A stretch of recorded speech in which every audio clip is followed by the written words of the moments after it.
Never trust a corporation for your livelihood. This is, this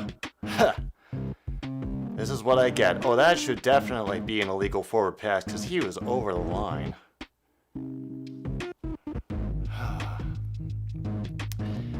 Yes, everybody, we are having an awkward start to another stupid sports show because TV said they were going at 7:30 and they started right at 7. Oh, good times.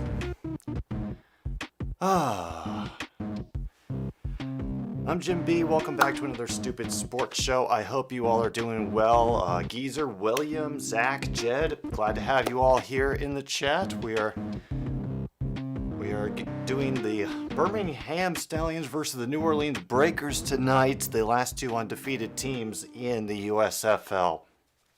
And I'm going to tell you right now, I favor the Stallions for this game. I think they are a stronger overall team. And honestly, the Breakers are going to get killed. They are going to get absolutely killed if they let Slaughter get hit the way he has. Honestly. He has gotten an injury in his non-throwing wrist, an injury in his throwing shoulder. Last week, he popped his groin, and not in a sexy way. And honestly, I think Jamar West and the Stallions have a much steadier team, a much more consistently productive team. And whenever New Orleans has to face a defense that'll actually put up some stiff resistance, I don't think they have a damn chance. Yeah. You said it, Angie. Well, hey, honestly, I think your parents might be down for it. They're trying to get the family element into the game, so I think they'll enjoy that. Plus the fact that tickets are only $10. Yeah, Breakers' defense is scary, but it's not going to help if they end up killing their quarterback by week 3.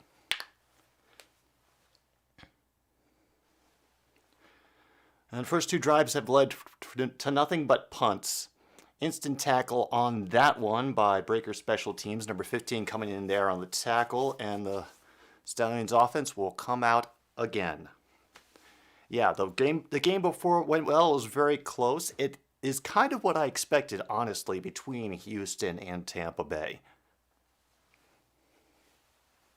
I don't know if it's going to be one of those streams, Jed, but hopefully it is at least a competitive and interesting to watch game like today's earlier game was between the Bandits and the Gamblers.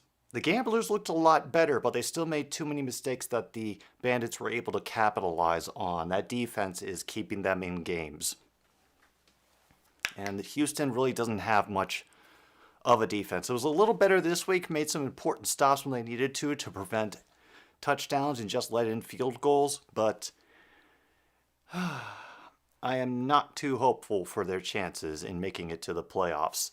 And yes, Arden, hopefully they will have actual home games soon and more fans coming in, because right now they're only getting big crowds for when the Stallions play. And I mean, good for them, but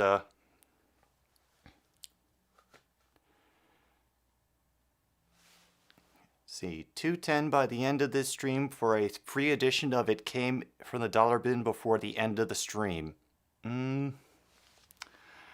For another free edition of It Came from the Dollar Bin, well, I'll go through some of the really good finds that I found in the Dollar Bin today. I went to my local record store to talk to one of the guys behind the counter. I know what my next video is going to be. I just wanted to get a little outside opinion, a second set of eyes to the subject to see if I was going in the right direction, and I got that confirmed. But I also found some really fun albums that they'll be covered further down the road because they're a lot more of an easier sell than some of these have been.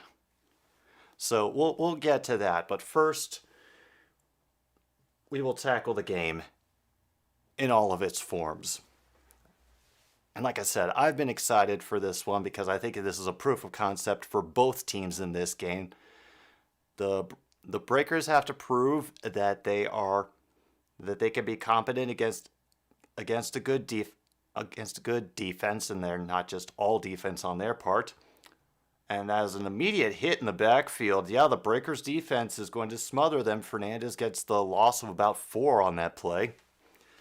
These are actually on Fox right now. If anybody is unaware of how the network thing is going, and they're going to cycle through like Peacock and USA and whatever tomorrow. But for tonight, we all get to watch it on Fox, thankfully.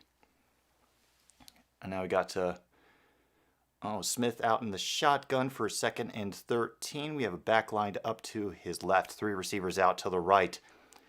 He's dropping back to pass. We'll find number 86 over the middle, who ends up stretching out another yard. That is Angeline, who did some good work for them last week. He gets about 8 yards on that play. Good extra effort to make it a 3rd and 5, which is a lot more manageable. I know, it used to be a music review channel. I used to be a lot of things in life. But those are stories for another day, I think. And of course, Angie, as you can see right here, is very upset that I have left my position as her breathing cushion that I was occupying before, so she is very furious. Oh, and that was so close for 17 to make that catch, and now people are getting chippy on the field. The Breakers defense is bragging. Oh, no, I'm not dead, man. I'm not dead. She is going to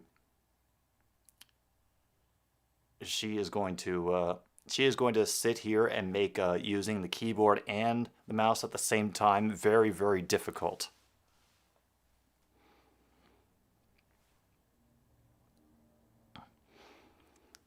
Yeah, only the real OGs remember the Twitch stream on Thanksgiving. Yeah, hopefully someday I'll find things to use my Twitch account for again, but that's coming down the pipeline. And Jed has a very good point. I think they've been doing their best to get Birmingham into it. I mean, there were a few more people in the stands for the early game today than there have been for previous non-Birmingham games. But that's the thing. Twitch giving. Well, I also have made a bet for. Well, I've made a number of bets involving games and streaming for the upcoming season and next year. And one of them is going to be, because the Doki Doki stream was such a good time, even though it went for 8 hours, I have made a bet with another one of the mods on Tom Grassi's channel, Ben Tech. And he bet me that the Lions would not beat the Packers even once next season. And I took him up on that bet. And if the Lions do not manage to beat the Packers next season, then I, live on stream, have agreed to do a complete playthrough of the Nintendo Wii version of Just Dance. So anybody who thought, oh yeah, it's easy to root for the Lions this year, now you've got a conflict. Do you want the Lions to, take that next step and become a force in the NFC North again? Or do you want to see me humiliate myself over the internet in ways that may psychologically scar you or cause temporary blindness? The choice is yours. Oh yeah, no, the gray is coming in. Geezer, my dad went gray very early, so I am expecting to get gray. Yeah, that's very true. I think that it's very likely the Lions do win. William, can we get both? We'd have to do something special to get both. NC Shadow, it's a good day, honestly.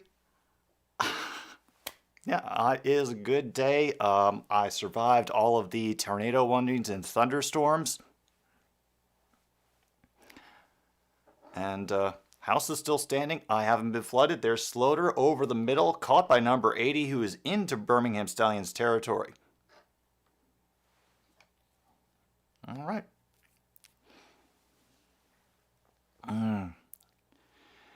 If the Lions and Packers just tie twice and nobody manages to win, then we'd get the then I'd do it. It'd have to be either 2 ties or 2 losses.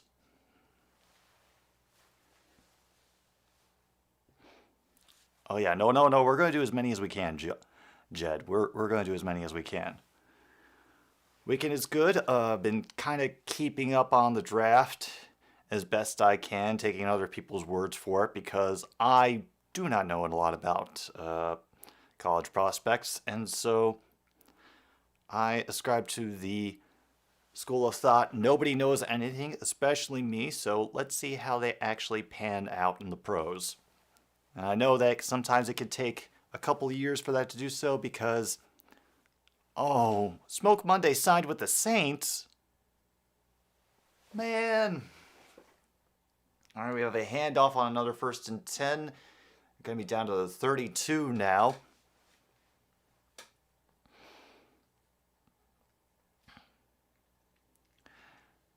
Yeah, we really haven't seen any truly proper rain games yet.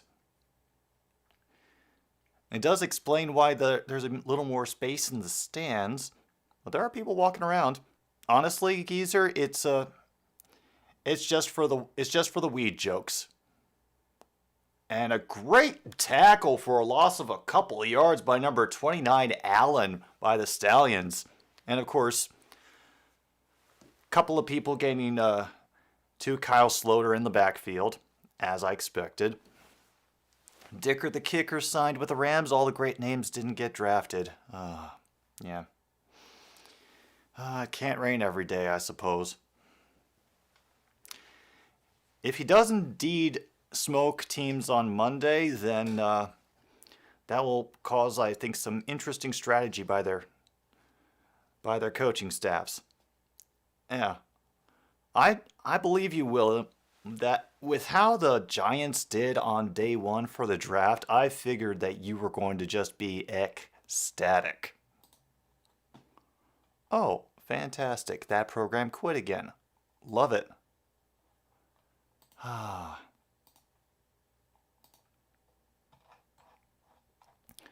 You know what? I might have had more time to test this and make sure that everything was going to turn out right if, the frickin' times had been consistent.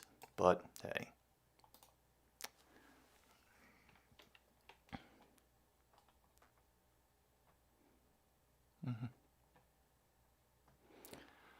Oh yeah, Logan, the Packers finally did get some wide receivers in the later rounds, so possibly.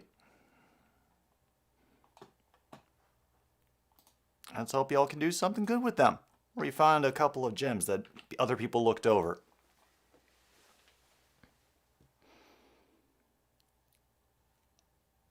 Oh boy, Kadarius Toney. I feel bad for him. We got Slaughter out of the shotgun on 3rd and 9. They're bringing extra rushers. And Slaughter gets it off anyway to number 2, who is... they always switch the camera at the worst time when I can't...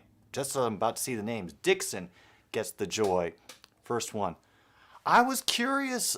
I was going to ask you, Geezer. I forgot. It completely slipped my mind. The whole Malik Willis thing. I mean... We watched him drop and drop and drop, and everybody was like, wait, when is he going to get taken by somebody? And yeah, I mean, that also may say something about the state of the Titans and Tannehill's relationship as well. All right, I got a player down on the field, so we're going to commercial. Still nothing. Oh yeah, man, I hope Willis does great. You know, for considering how long he had to sit in that room and how, like, horrible it must have been.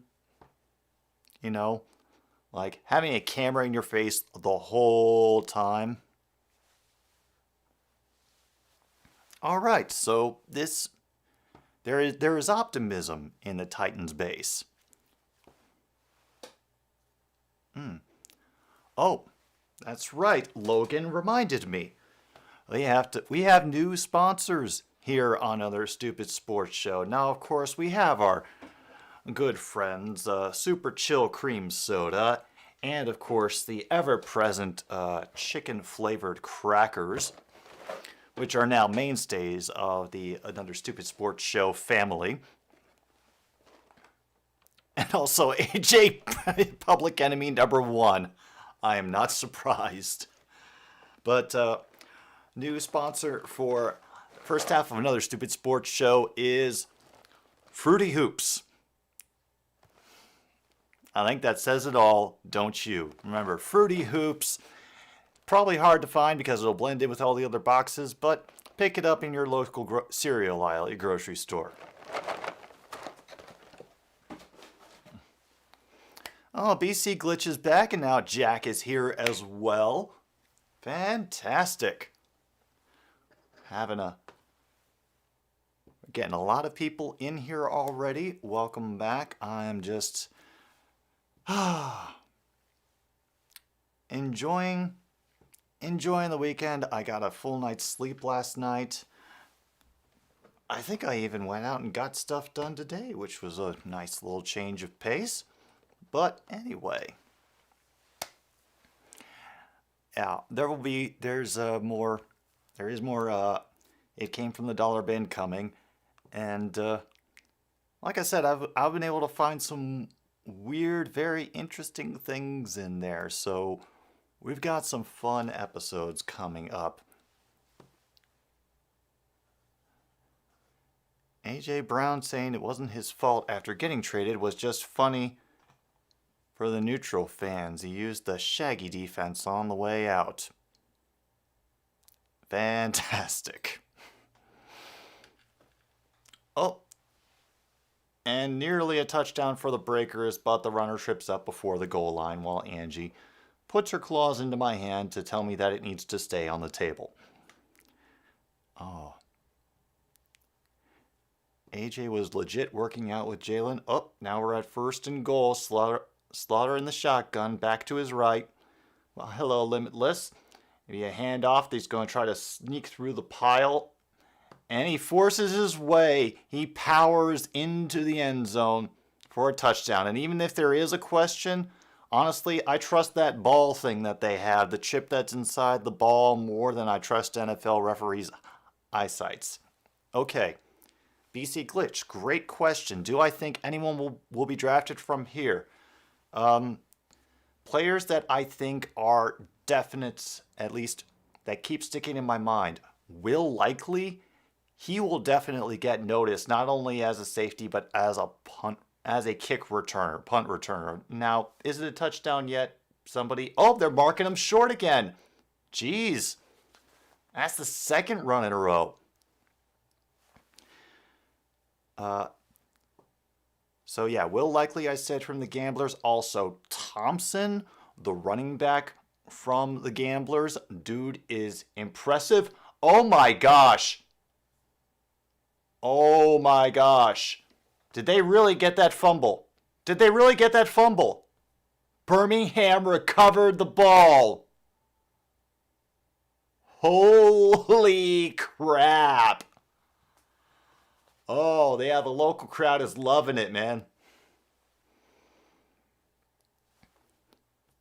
Yeah, Zach, I'm surprised that that he wasn't on an NFL roster. Yeah, he's been doing great for the Gamblers. Yeah, oh, Slaughter, that ball just popped out of his hand before he came close to crossing the line. And that looks like Scooby. Yeah, Scooby Wright, if I recognize that profile. Oh yeah, I recognize that haircut. That's Scooby Wright. Yep. Oh man. Well, good news is Stallions get the ball back deep in their own territory, but that defense is going to be scary. They're only going to rush 4 on this first down, and Jamar is already moving out of the pocket, and great sideline work by Angeline to come down with his feet in and then step out of bounds. Huzzah. Wait, we have a flag down, though, on the play. Oh, yeah, it's definitely Comic Sans. My goal with everything that I do style-wise is to make a graphic design major cry. And I've been able to do that not only with my logo, but also with just the general look of my streams. So, big success. Detroit Pistons videos, honestly, I am not much into basketball. I don't really pay attention until it gets towards playoff times. Otherwise, basketball kind of falls into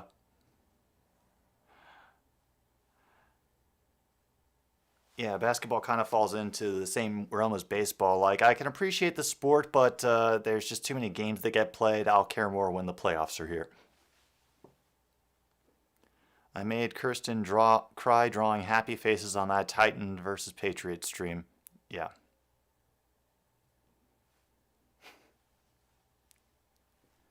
Oh, yes. Running around, robbing banks, all whacked out on Scooby snacks. The 90s kids get it.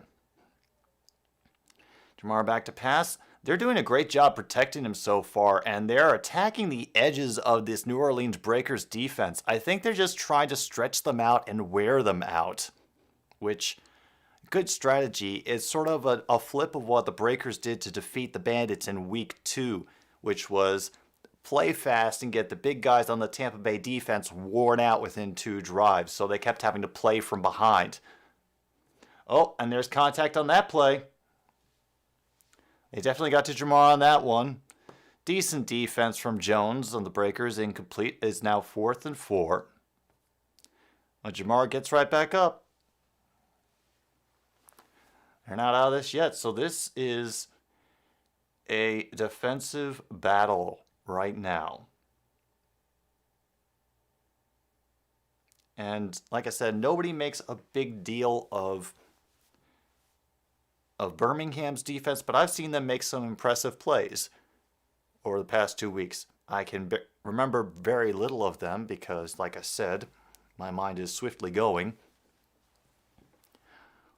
But I got faith in the Stallions to pull this one out. We're getting close to the end of the first quarter. Still nothing. Yeah. Yeah, you're right, Zach. He definitely does look like a Scooby.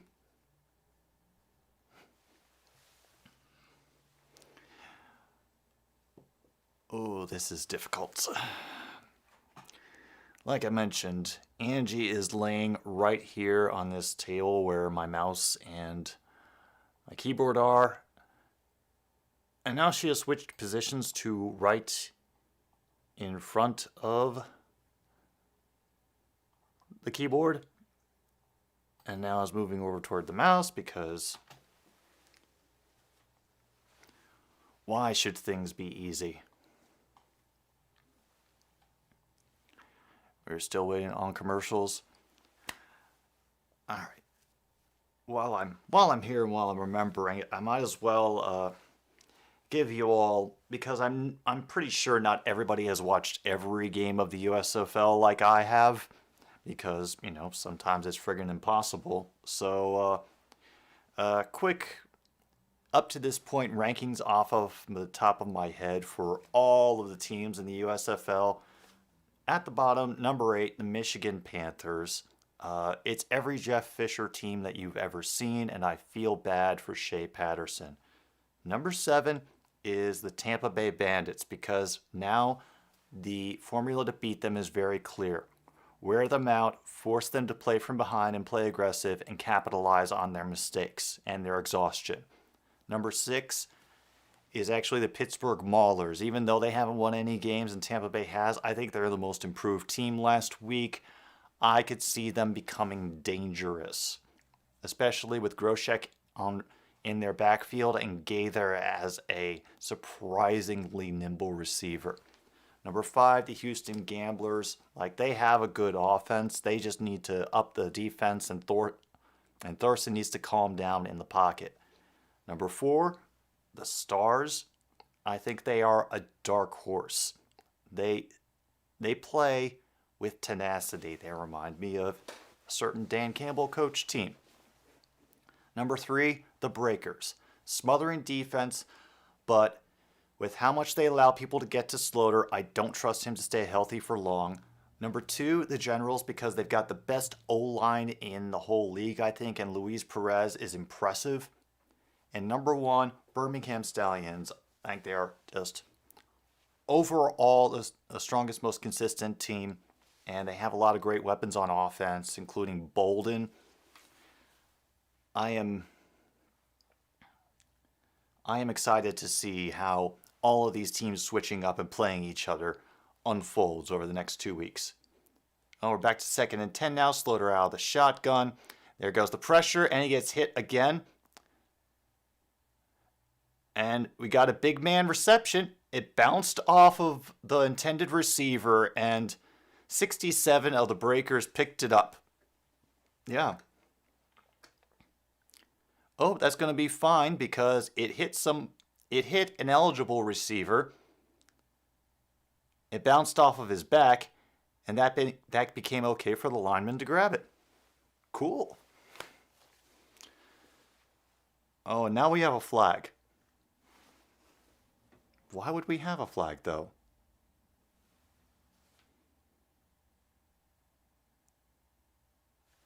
Don't tell me.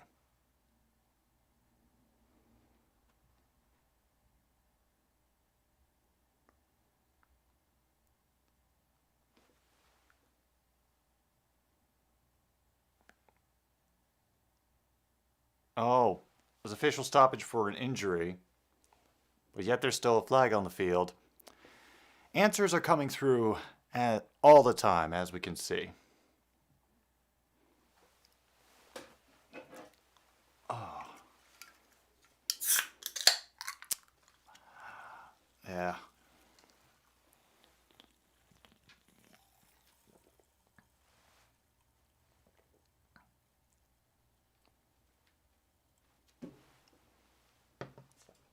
Oh, good. Mike Pereira just cleared it up. It did because it touched the eligible player first. There is no foul for an eligible receiver. And first lineman reception in the league. Zach, it is a big thing. Oh, I fear the day when I get back onto Twitch again. I'm going to have to refigure out how streaming on that channel feels. Oh boy.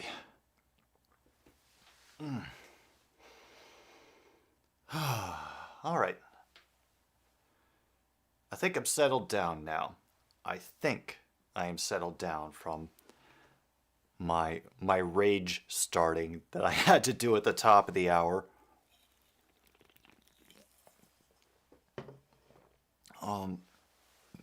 I will say that one of the most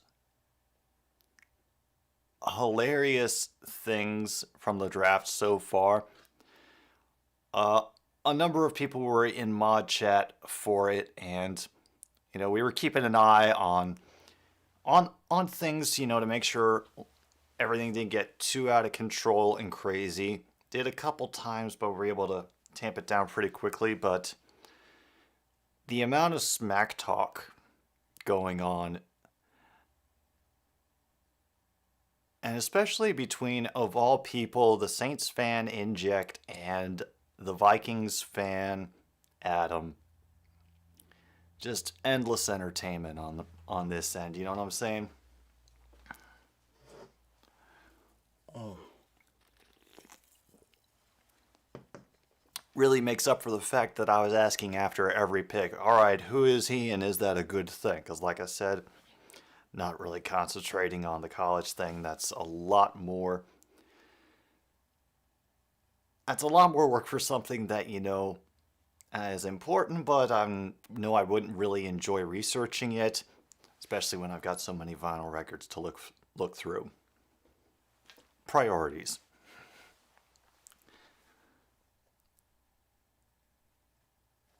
Okay, now the crowd is on their feet. 4:06 left in the first. It's 3rd and 11 for the Breakers. Got Slaughter in the shotgun again. Ellis is a little bit behind him to his right. We've got 2 receivers to his left. Have an extra linebacker creeping up to the line, threatening pressure.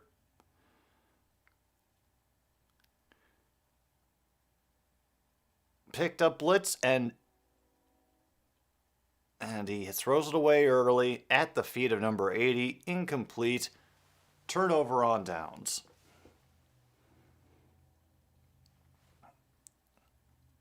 Oh, North Carolina for making the national championship.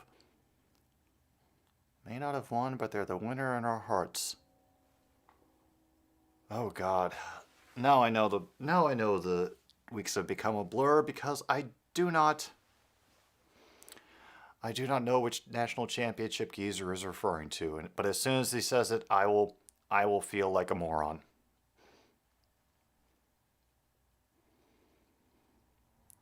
And White dumps it into the end zone for a touchback. Oh yeah, basketball. That happened, didn't it? Oh, I completely missed the tournament this year. Yeah. Yeah, I kind of went through a little mental illness fun at the time and knew I wasn't going to be able to make it. And unfortunately wanted to do the tournament. Maybe I will next year. We will see. Zach says, I was just happy the Patriots drafted 2 guys I had heard of before watching pre-draft videos. It's more than usual. Yeah. Oh no, I could definitely see how that would Oh,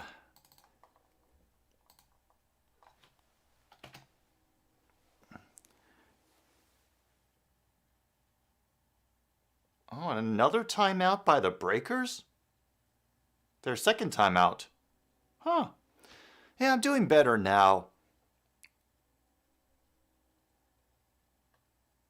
There was just a lot of stuff I was grinding through for making the previous video, and yeah, because I wanted it to look a certain way, and I got there, and now I have equipment that I can use for future videos.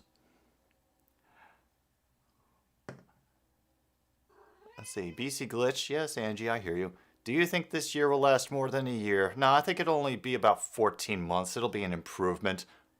And a big run from number 20. 13 yards. Brooks James. Yeah, he is another one to look out for. Birmingham Stallions, hey, how come you're not a moderator on this chat? Huh. That's weird. You should still be a moderator. I don't remember making that change. Okay. Huh? Yeah. Well, hey. Oh, and a nice fake by Jamar. Fakes it to Brooks James and then runs the other way for 7 yards. Nice.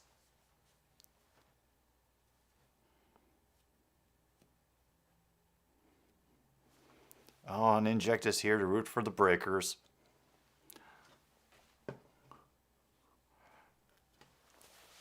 The USFL, honestly, I think the quality of the games is enough that it should get more people interested. I think a big part of it is going to be getting folks getting word of mouth out there, to talk about it, which is hard to do. Oh, Jed wants to be a moderator. Okay. Let's see.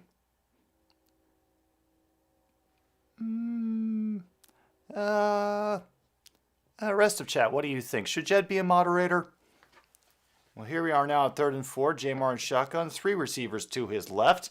Quick pressure, and he has to release it probably before he wanted to, and it's just out of the reach of the receiver. That's 4th and 4, and back the ball goes across the field again.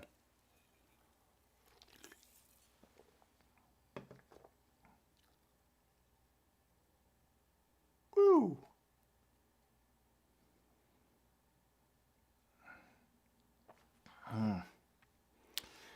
We've got 1 vote for yes, 1 vote for flip a coin.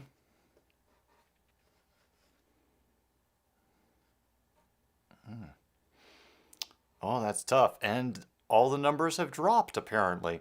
Yeah, fair catch, by the way, for the Breakers. They'll be starting decently deep in their own territory. What Zach said? All right. Flipping the coin. Here it goes. Congratulations, Jed. You're a moderator.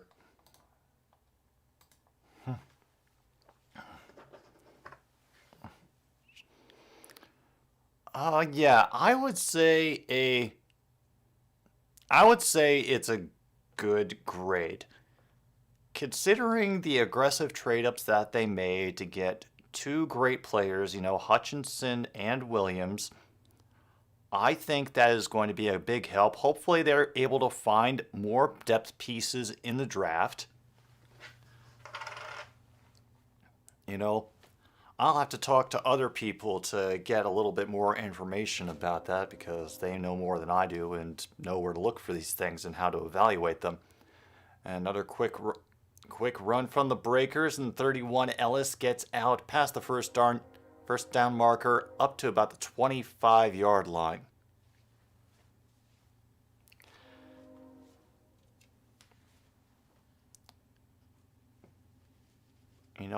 Moving up to take one of the receivers definitely gave me a fright, but when I found out it wasn't a QB, I was relieved. I don't think we took a single QB in this draft, actually.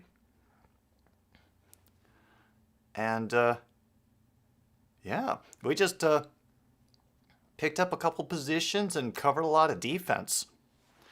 That's also the hope, that Williams can stay healthy. I heard the timetable for his current timetable for his recovery is in the summer. But I think they're willing to let him heal. That was one of the things that Campbell mentioned on his phone call to him at the draft, was to get him out here, get him healed up, and then, wrecking the North. And he just overthrows Ellis on that. I like the fact that they're getting to him. They're making him panic in the pocket.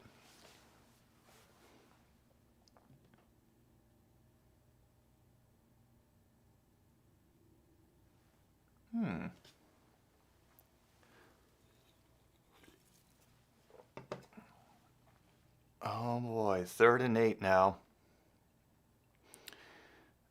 We don't get the webcams as often as we think. We mostly get like the Russian vom.link things. Pressure again, and he has to get rid of it, and that one is short.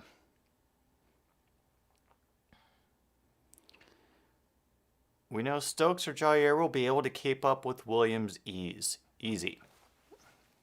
Yeah. I cannot say for sure, but I will gladly take your word for it that you think that Stokes or Jair will be able to handle him. And now we punt again.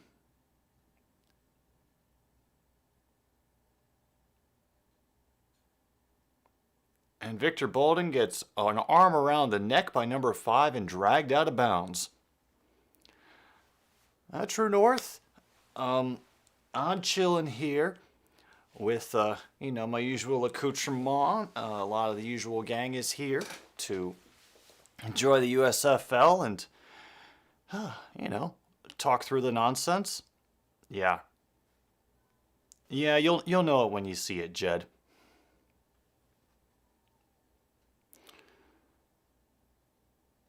Well, if I remember correctly, that the LA Lakers actually originally used to be in Minnesota. Oh, and a nice effort by number 16 of the Breakers to get a pick. That's Crosswell. There's a collision for the ball.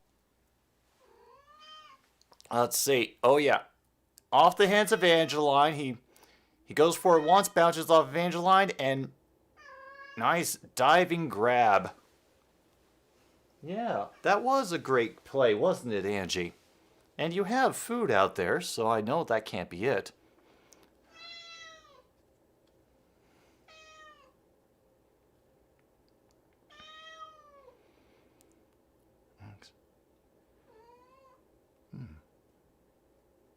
Oh, I didn't know. I didn't know that about Jed. Yeah. Michigan Lakers, because, Lake Michigan.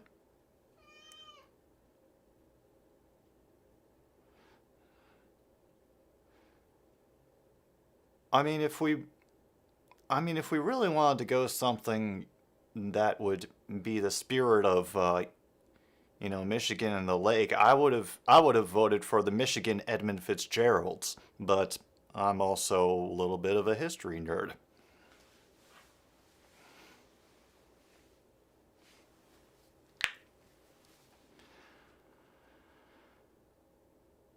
Oh, wow. Well, here we are. I think it's the end of the first quarter. It could be. I haven't really been paying too close of attention because we're still deadlocked 0-0. Yeah. That's the unfortunate truth, Geezer. They have moments on defense, but it's the same as every Jeff Fisher team. They are just not organized or talented or creative enough on offense to do anything of note.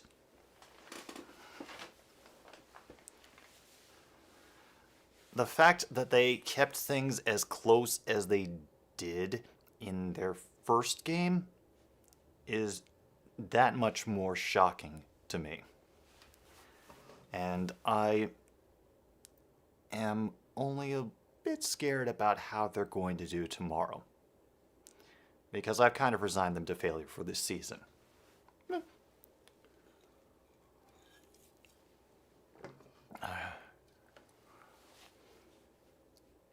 Oh God, they would probably get like some like metal band to do like a high powered distortion filled cover of it. Like what are those guys that aren't Nazis but sing about Nazis all the time? I forget their name. And insist that they need to keep singing about Nazis and about war because they're preserving the history and sharing with it for those who are curious about the past.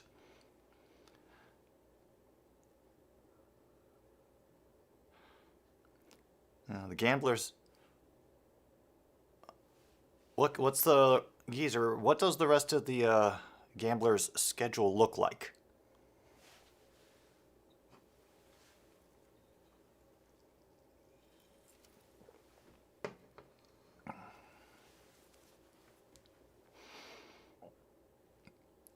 And I'll be honest, it's been a little tough to evaluate the strength of the teams and the strength of the schedule just because, one, all the teams are new, the players are so new to me. I'm still getting a grip of the abilities and their identity as a team and what their strengths and weaknesses are. So I've been a little reluctant myself to really comment too much because I want to see for myself how they all played. This is kind of the nice thing about the USFL is that it's possible for me to see all of the action and get a great idea because we keep mixing up the teams every week. Oh yeah, Luwani. Luwani is scary. I hope I think he may have gotten hurt last week, and I hope it's not a permanent thing. Oh, by the way, we also have a tornado watch in the area, so there's a good possibility that I may lose power. I do know that my signal is starting to become very, very unreliable. That was a nice little pitch and play for the Breakers. They are down to a 3rd and 3. Johnny Dixon on that play, who's currently leading the team in targets. I don't think so.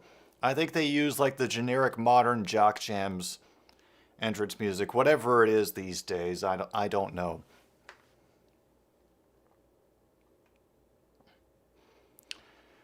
Yeah, if a tornado is running toward my house during the stream, well, I've had a good run.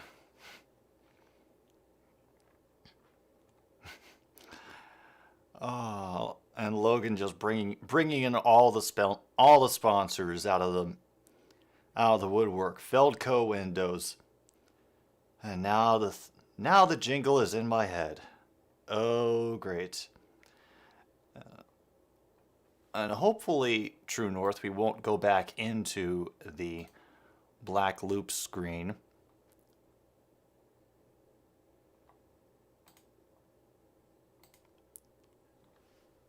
Wow. Just out of the reach of Poindexter. Incomplete. Oh, yeah. Julian Smith, I am disappointed that Smoke Monday didn't get drafted. I had so much fun on Monday night. Oh, no. Night one. See, this is how much I'm unaware of what's going on. Night one, I had a great time. And everything in like night two just paled by comparison. And I realized why that is. It is because on night one, I was wearing the cursed Michigan hat. It made a few certain people upset in chat, but they turned the ball over on downs. And Marable lost a yard on the run.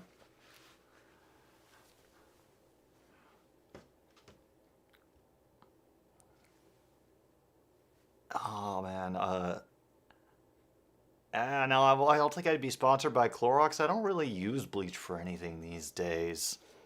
Like, it'd have to be something I use on a regular basis. I got Jamar out of the shotgun again, and extra people coming into the backfield, scaring him. He had to release early, could not get a good pass to Marable. So,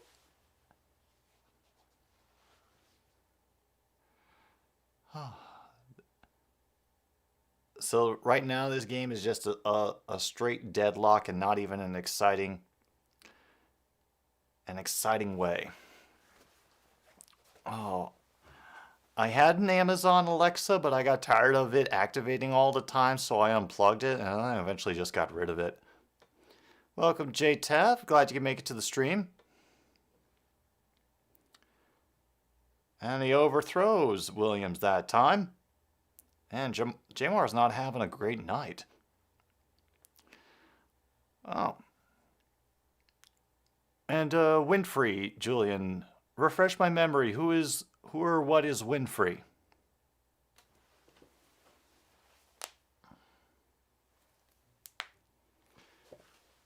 Oh.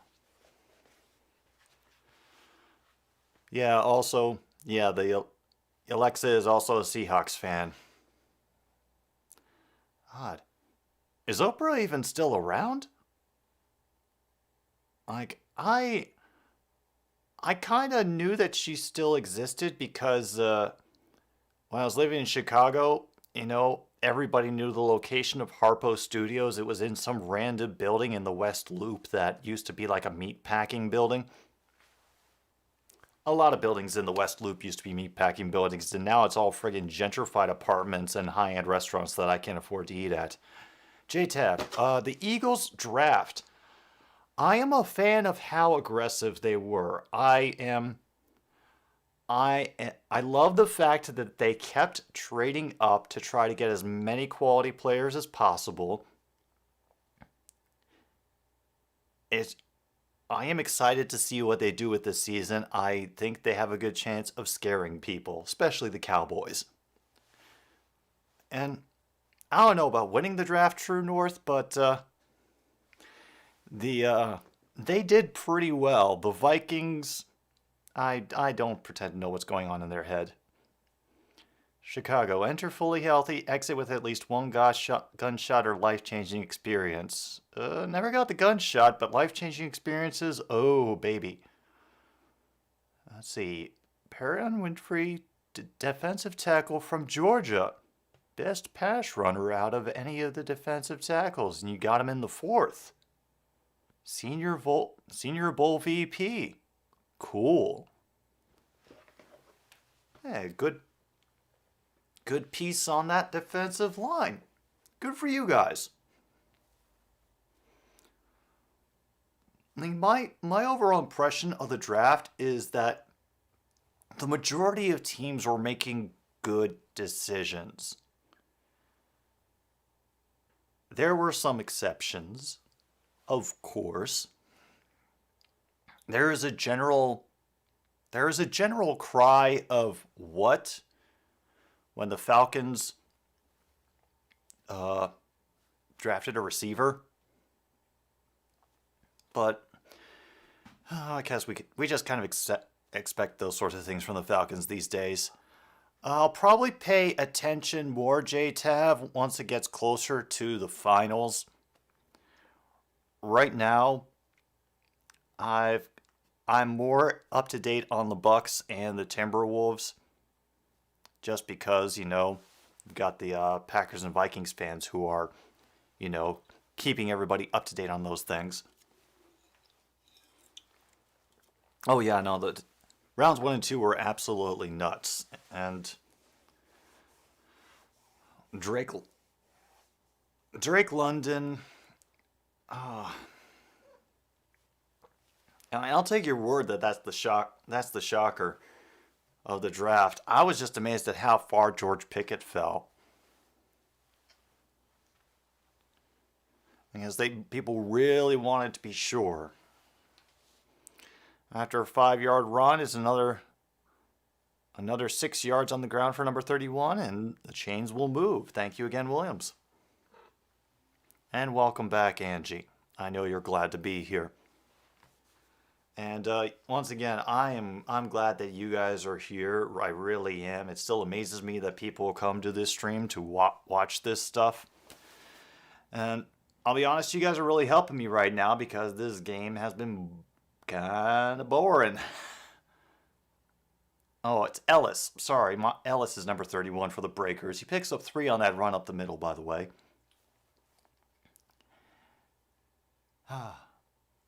It is... Wow.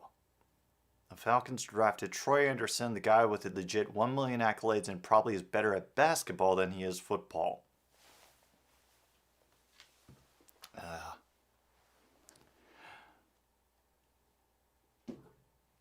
Almost intercepted. It was so close.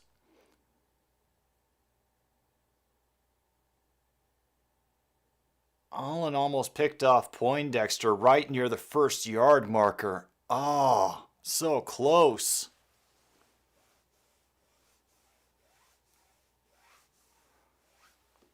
Wow, 3rd and 7 now. And let's see if Troy can add a little bit of spark to the Falcons. We will see. 3rd and 7, out of the shotgun, and he throws it to no one. Absolutely no one. He was like doing field goal passing with two receivers and just right between them. And they were 10 yards apart. Yeah, the Jacksonville Jaguars have to effectively, one, decide where they want to put Trayvon Walker, two, develop the hell out of him, and three, okay, well, we'll just stick it at two because that's all that I could come up with. But yeah, if that is who they've decided to go with, I hope they don't screw him up. Oh yeah, Chiseled Adonis. I've seen a couple of that guy's videos. A Steelers fan, right? I think he's a Steelers fan.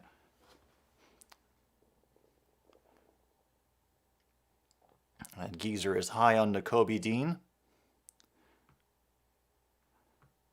Well, the worst picks that no one is talking about is Cleveland drafting a running back. Okay. Oh, I can see that.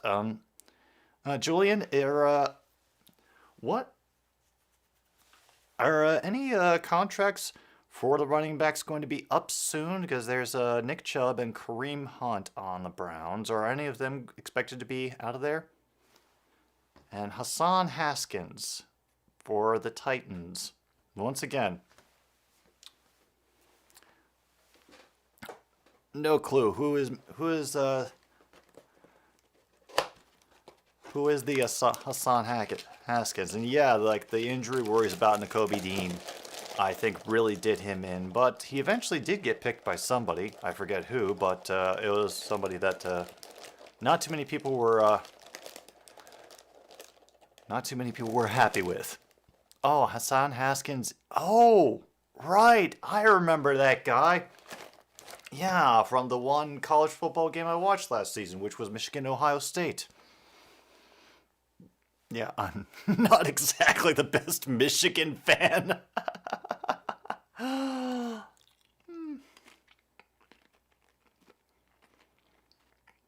Mm-hmm.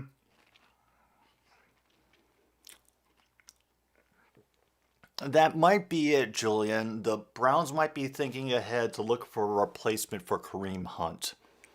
Oh, the Eagles got no Kobe Dean? All right. Dang. Let's hope he stays healthy for them. All right.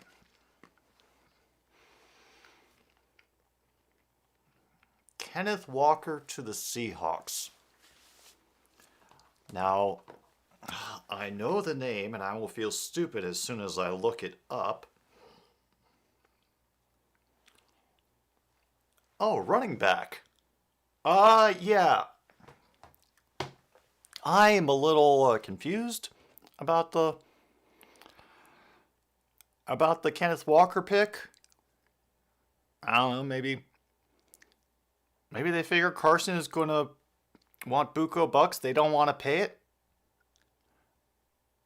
And Marable finally cuts loose, gets 11 on the ground. They're going to mark him for 10.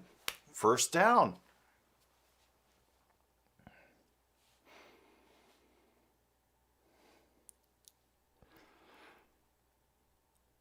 And I don't know, was this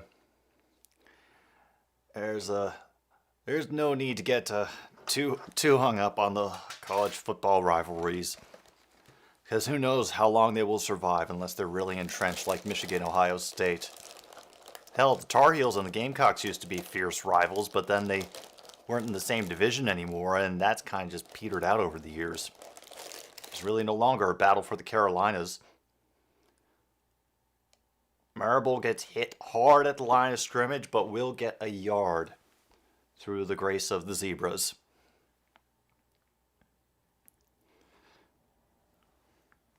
Mm-hmm.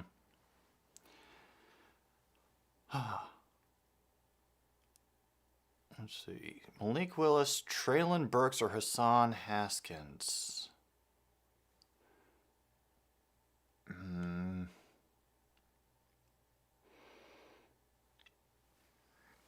Oh God, that is a lot to consider, honestly. I would say the best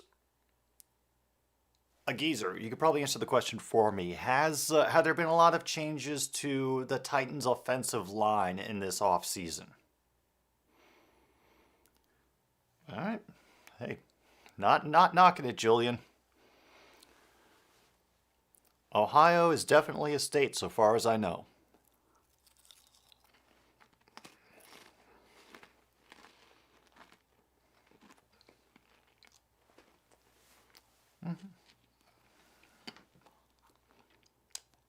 Oh, nearly picked off, batted down by number 45 of the Breakers.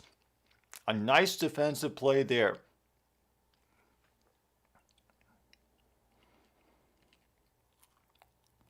Okay. All right. Well, hopefully your running game will still be in solid shape. So I would assume Haskins will probably get an immediate boost in the first year because of, hopefully they'll give him rotation with the glory that is King Henry. Make a nice 1-2 punch. But Malik Willis, that's one of those where I'm just going to hope that they make good decisions with him. I will think good thoughts for Malik Willis. Treylon Burks, sure. I don't know. There's a lot I don't know. Oh, okay. So Haskins is more of like a power back, grinded out Jamal Williams type.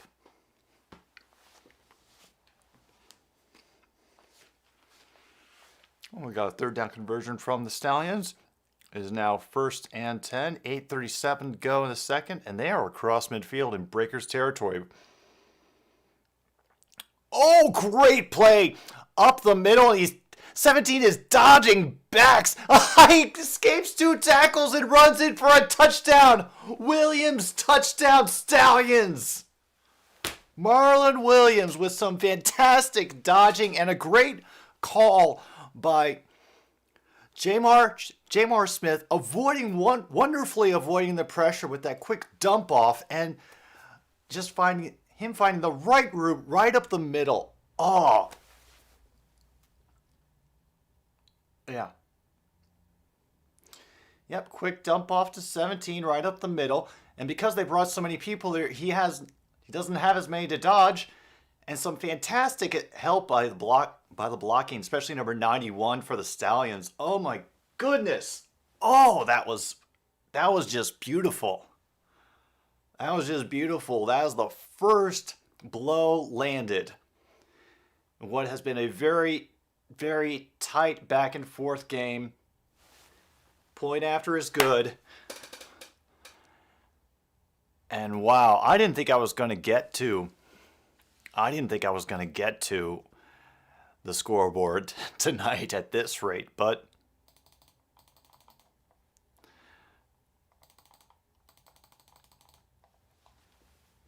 it is 7-0 Stallions over Breakers. Except that Jalen Hurts is throwing Burks the ball, so that might affect his numbers / development.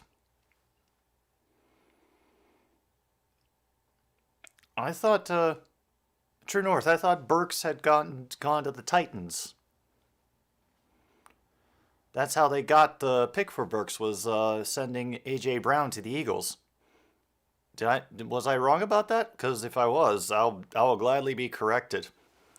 There was a lot going on, and I am ready to accept that facts might have gotten rearranged in my head somehow.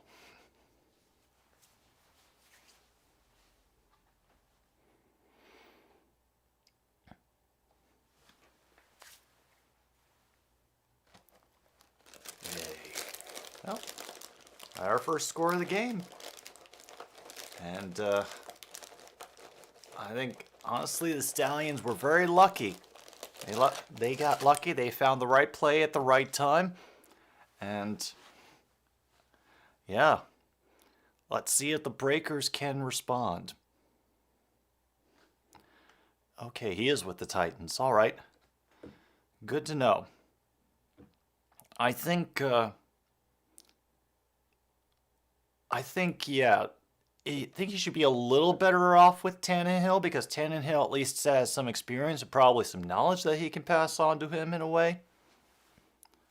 And hopefully Tannehill can do the same thing for Willis.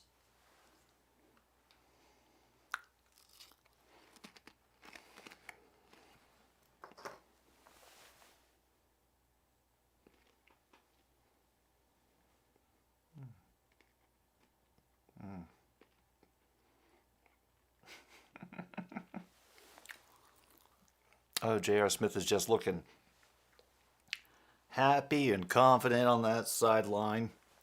Oh, yeah.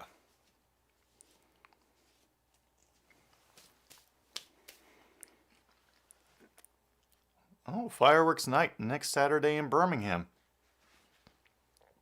Titans look like a team that is about to start a rebuild. It is a big change for them, I will say. Got Taylor back deep for the Breakers. He will be brought down right about the 26. Decent return. And out comes Slaughter again.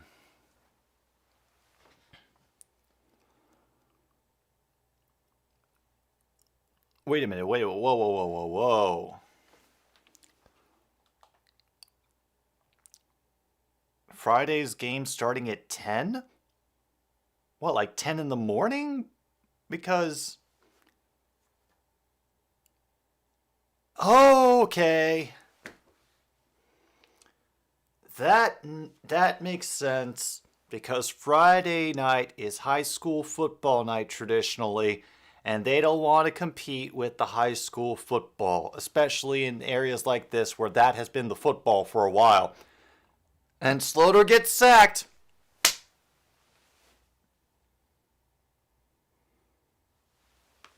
Yeah, no, he hasn't been sacked very much, but he has gotten hit a lot. Announcers, you need to clarify that. It's how he's gotten so many damn injuries.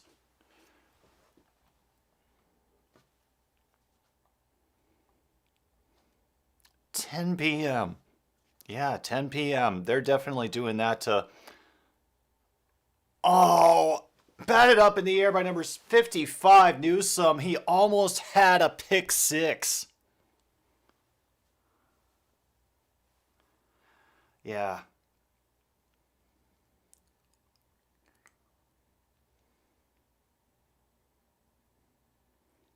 Oh, that was a great job. Oh, yeah. Oh, yeah. There's probably some kind of sports on Friday night. Oh, yeah, I forgot we're in spring. You guys are right. That was the first thing that came to mind because I'm so used to football in the fall, but yeah, Friday night is always usually a big sports night for high schools. So that was the logic that I had going there. Oh God, I'm so tired again. 4th and 17, and Slaughter does not look happy. Yeah, and yeah, True North. The Eagles and Lions had a great first round. So did the Giants, and we did not know how to deal with it. So we just assumed that, the apocalypse was near. And a nice return out of nothing by Bolden. Looked like he was going to be instantly tackled, but got away and was able to tack on an additional 10. But the flag says, holding on the Stallions. 10-yard penalty from the end of the kick. All right. Yeah, both New Jersey teams had great drafts. Oh my God, that was the other thing. That they referred to the Jets as the New Jersey Giants. No, the New Jersey Jets. Sorry, I'm not talking well tonight. Someday I'll learn to speak English, but not tonight. One of the announcers referred to the Jets as the New Jersey Jets, and I think that a lot more people in like big time sports media or watching the YouTube sports community, then they want to let on. And I think some of the in jokes and habits are starting to slip through to them.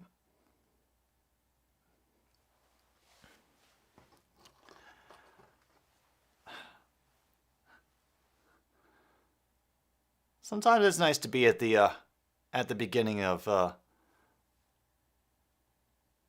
new movement.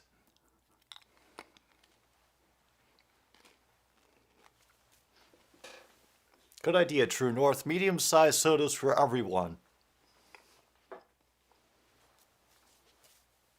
And a large to take home. Why not? All right. Nothing really on that first run, so now we're at 2nd and 9. We've got a double back set up right now. Don't see too many of those very often, but they are for extra protection as he overthrows the receiver and it is nearly picked by a Breakers defender. Incomplete, 3rd and 9. Dang.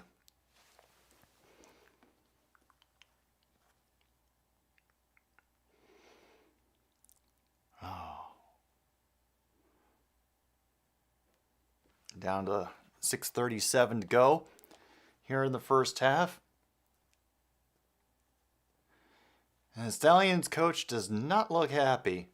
I mean, currently Jamar Smith is 5 for 16 for 75 yards. He is having an abysmal night. And he unloads it deep this time and just way overthrows him. Oh, man. He had time, too. Oh, he's going to get a talking to at halftime, I think. That was... wow. Wow. Boy, I love my evaluations getting ripped apart in front of me in real time. This is fantastic.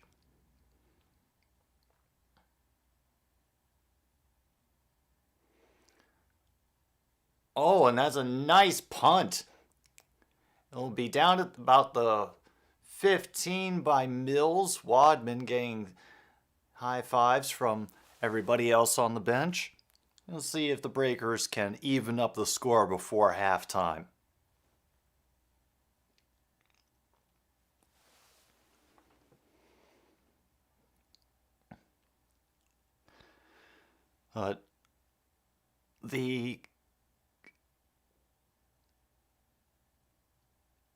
What I think is really going to tell the tale of this upcoming season is how things go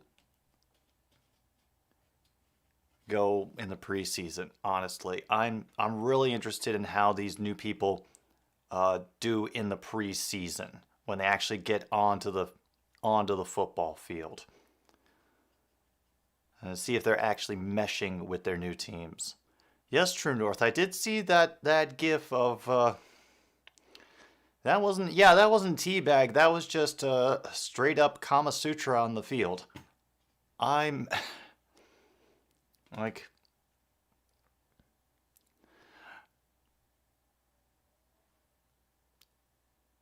I'm not sure if that was supposed to be a move of dominance, you know.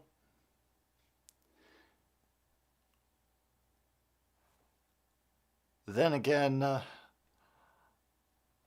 I'm also old and out of touch, so I don't know if like humping is a show of respect between two opponents in a physical contest. I need a short little run by the Breakers on that 2nd and 10. They'll pick up maybe 2, maybe 3. I'll have a long 3rd down to go though. Yeah. That teabagging Zach was glorious. That made all the shit of last weekend absolutely worth it. It really did. Well, here we are, down to under 5 minutes to go, and they have a 3rd and long, 3rd and 8 at their own 28. Slaughter back to pass. A wide open pass to... oh, who is that long-haired dude, number 80 on the Breakers? Like, I think I've seen him pop up more times than I've expected. Yeah.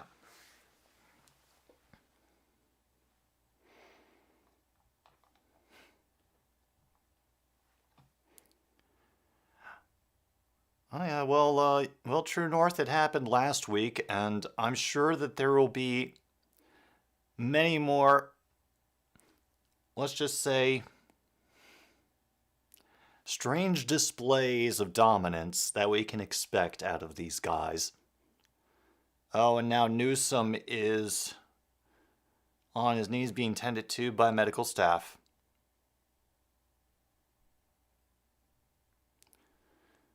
Ooh. Next Saturday's evening game is Bandits versus Stallions. Okay, I see how they're doing this now. They want the big crowds for the evening games because that's when they think the most eyes are going to be and build up the hoopla that way. All right, I dig it. I'm down with it.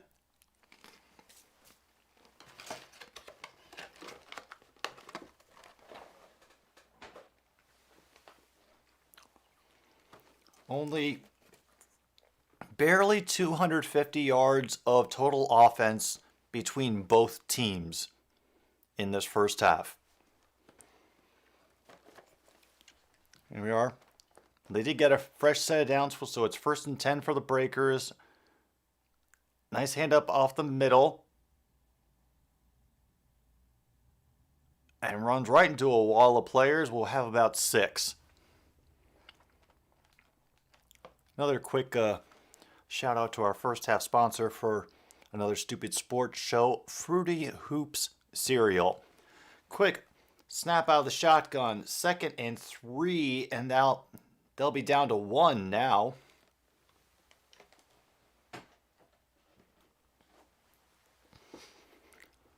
Very good. They're trying to play the speed card now like they did in the beginning of the Bandits game last week. I think this might be a little bit late, guys.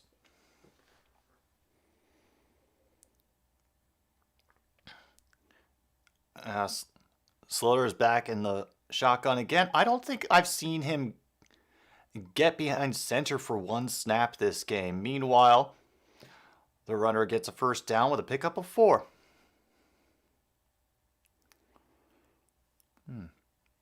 Let's see this idea that True North has. I have an idea for the draft. Each team only gets 60 seconds to make a selection, rounds 3 through 7. If they fail, they get a second chance at the end of the round.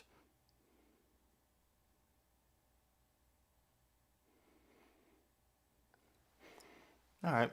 There's a question I have on that. When the pick trades happen, when other teams move up and down, swap picks and players and all of that, can that only be done while a team is on the clock? That's what I'm curious about. We're on a 2nd and 9, but the whistles blow the play dead. We're at the 2-minute warning. All right. The Breakers are marching down the field right now. And they're doing it on the ground mostly.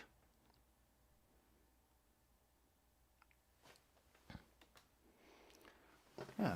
I mean, I'm sure it would make things speed along. I just can imagine the amount of complaining that would happen with the teams that they don't have enough time to really strategize or complete the trade deals and packages that they do with other teams while the draft is going on. That's the only downside that I could see for it.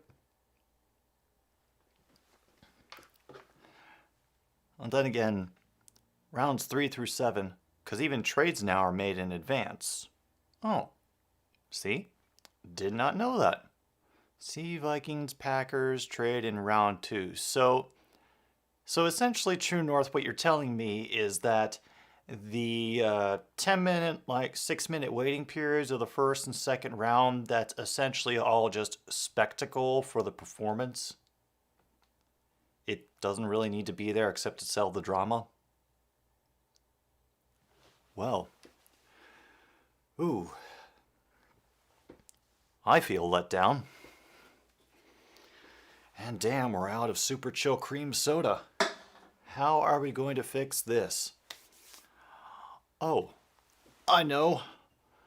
We'll go to one of the other drink sponsors of this fine stream, another stupid sports show, Sioux City Sarsaparilla. Yes, it is not just a drink for imaginary teetotaler cowboy narrators who happen to be hanging out in your favorite bowling alley. It's also a very nice, refreshing soda.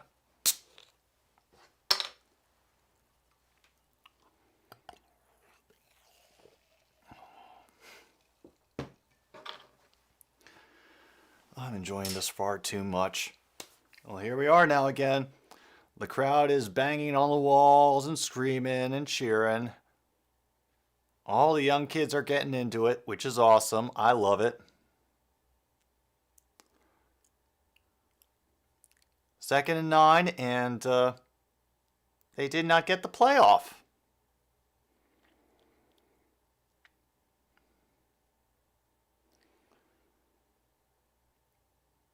And now the coaches are going to scream.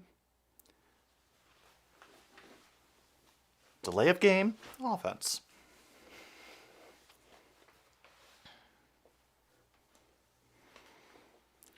Well, they shouldn't have to impose that rule in McDonald's. They're going to put in all like computer ordering pretty soon.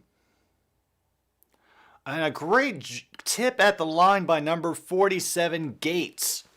That will be incomplete, 3rd and 14. He was looking for a quick pass out. Slider was looking for a quick pass out to number 80, Carmella, but good job by Gates getting his arm up there to knock it to the ground.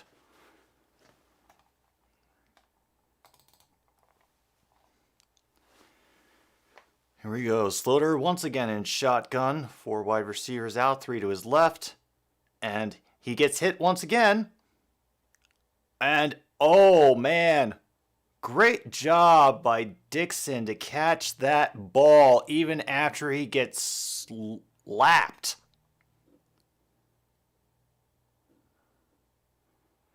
Yeah, takes a hit, 1-2, and comes back up anyway. Great job. First down and 10 at the Stallions 15. First run will maybe get half a yard.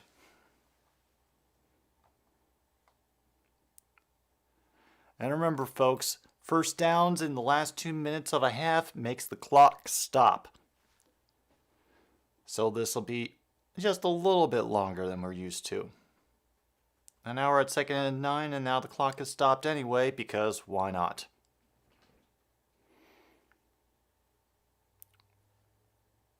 Dear NFL, we do not need a TV special to announce the NFL season schedule. Signed, NFL fans. They got to make that ad money somehow. And let's be honest, I think they're trying to also steal thunder from all of the online people who are making it a spectacle, so technically they can have as many eyes as possible on it. Nobody wants to be the last one to find out about something online. FOMO is real. Oh.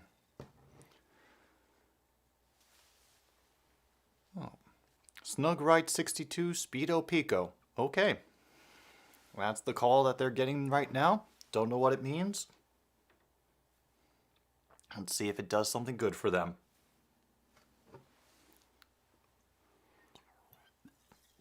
That's May 12th, right? When the schedule is going to come out?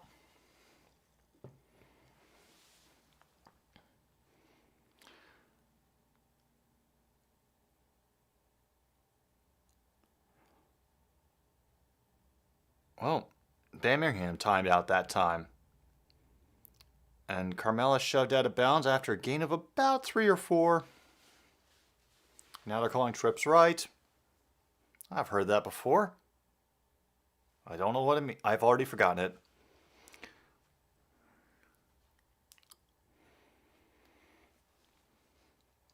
Alright, yeah, I don't think I'm going to be doing a stream for that.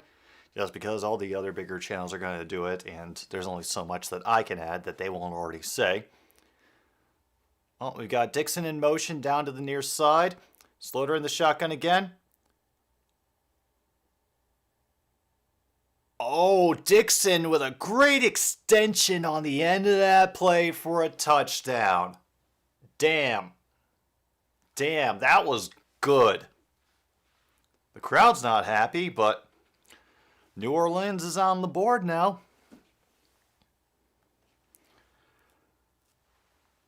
Yep, there he is in motion.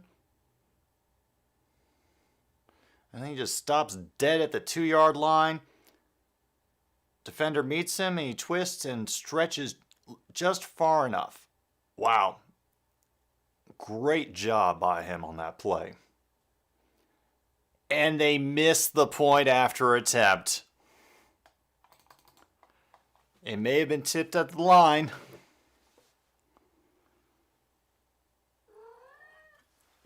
And McGinnis, who was kind of automatic for them, they, he misses. Incredible. True North proposes a draft for the schedule, and teams would get to draft when they play their opponents. Maybe each team gets one choice. Example, the Packers could choose to play the Cardinals in December because the Cardinals suck in December. Honestly, if they do that, I think they should do it with the 17th game. Like that odd one in that they added last year Does it go... How does that work?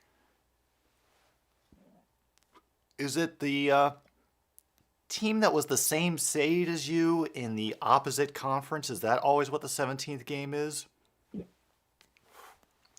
Sorry, Irpy tonight. But up 7-6 now. Angie is back. We're down to 1 minute 12 seconds. There's going to be another return by Bolden. Won't get as much luck as he did last time. We'll be dropped at the 25. Woo!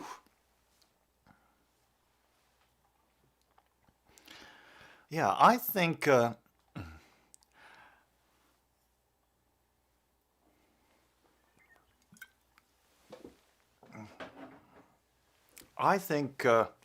Breakers missed the point after attempt. I think that something special should be done with that 17th game.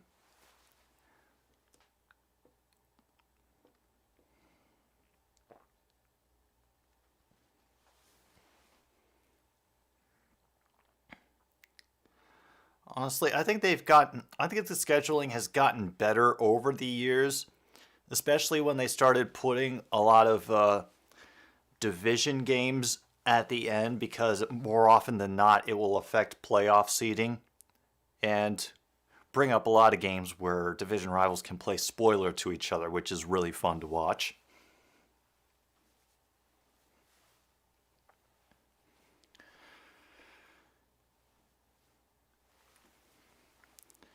It also makes me wonder when exactly the first Packers-Lions game is going to be. Wow, great reception there.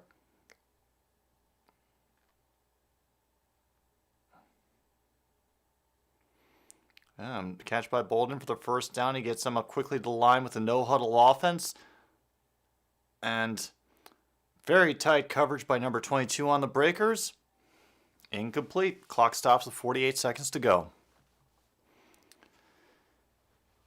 Maybe the MVP trophy can be presented at the game to the best player on the team who wins in Week 17. Just for that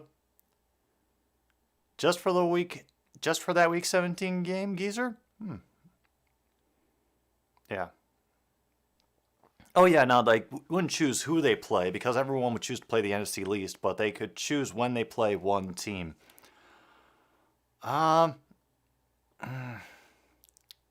I'll be honest, it sounds fun. Oh my gosh, and Jamar Smith has run all the way to the Breakers 32, out of bounds, clock stop.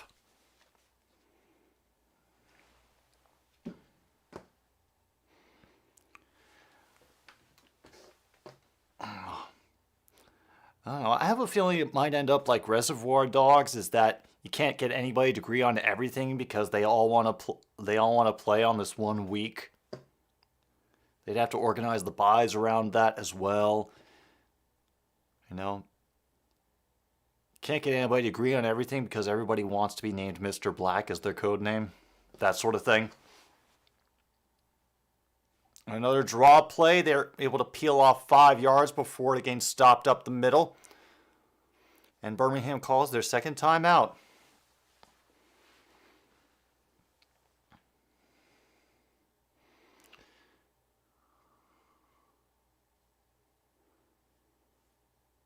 Oh, there's Aubrey waiting on the sideline, hopefully, to, oh yeah. That's always the bottom line. I think that's what it will be until like fan control football suddenly skyrockets in popularity and becomes the trendsetter for how football is done. It could happen. Maybe.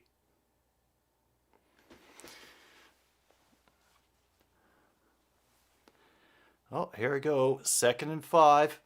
Play clock running now.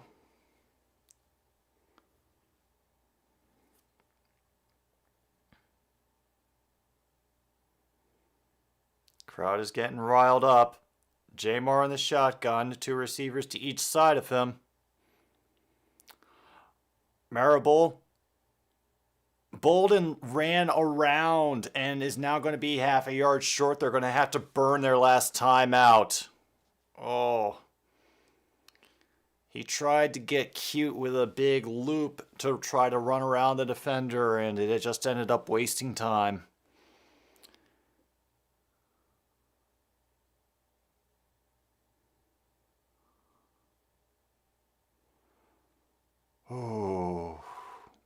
Oh boy.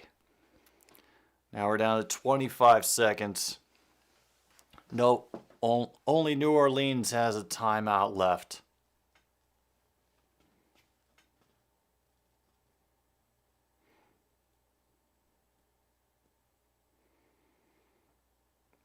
And now the time is out. They just get the play down there. And people are dancing in the stands. Man, they're having fun there. I love it.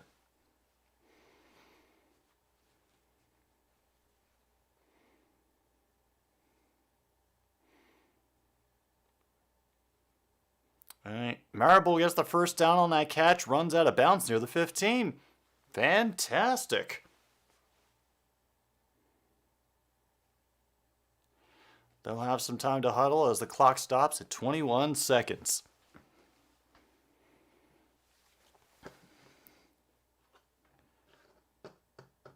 I also enjoy hearing the obvious bleeps for when they have to edit out the profanity during the delay.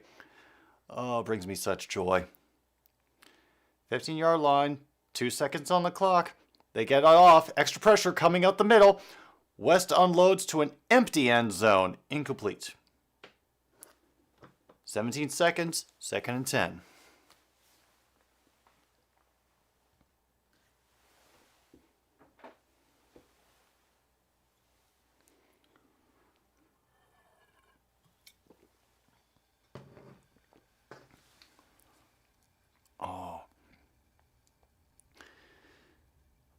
A real test for the Breakers defense.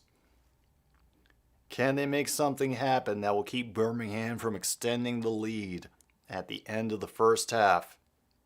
Gets the snap off with 1 second remaining. He goes for the same play!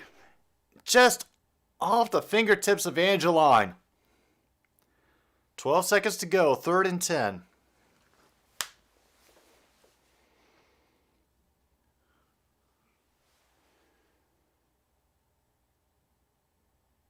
Oh, right off the fingertips.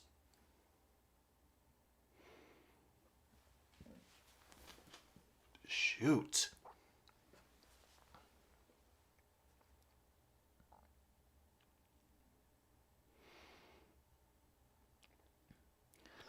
Well, here we are. Play 9 of the drive. 12 seconds to go. Jamar in shotgun again. 11 sent in motion to the far side. And they miss it over, completely away from Bolden.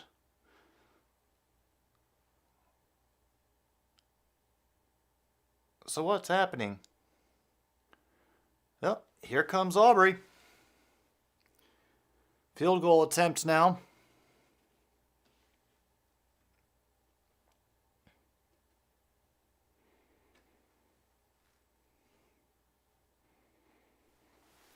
Oh God, I'm sure they would. And I am not excited about the content specifications that the NFL would put in. Because they would only do that if they thought they could get some extra money out of it.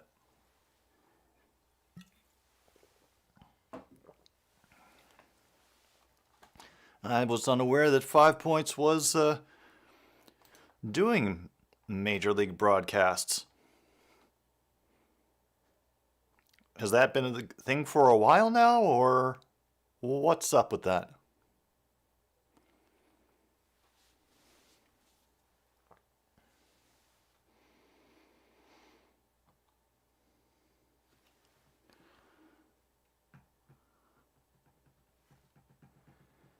Well, I'll have this 3-second play for the kickoff, and then we'll have halftime. I will go get some records to show off, and we'll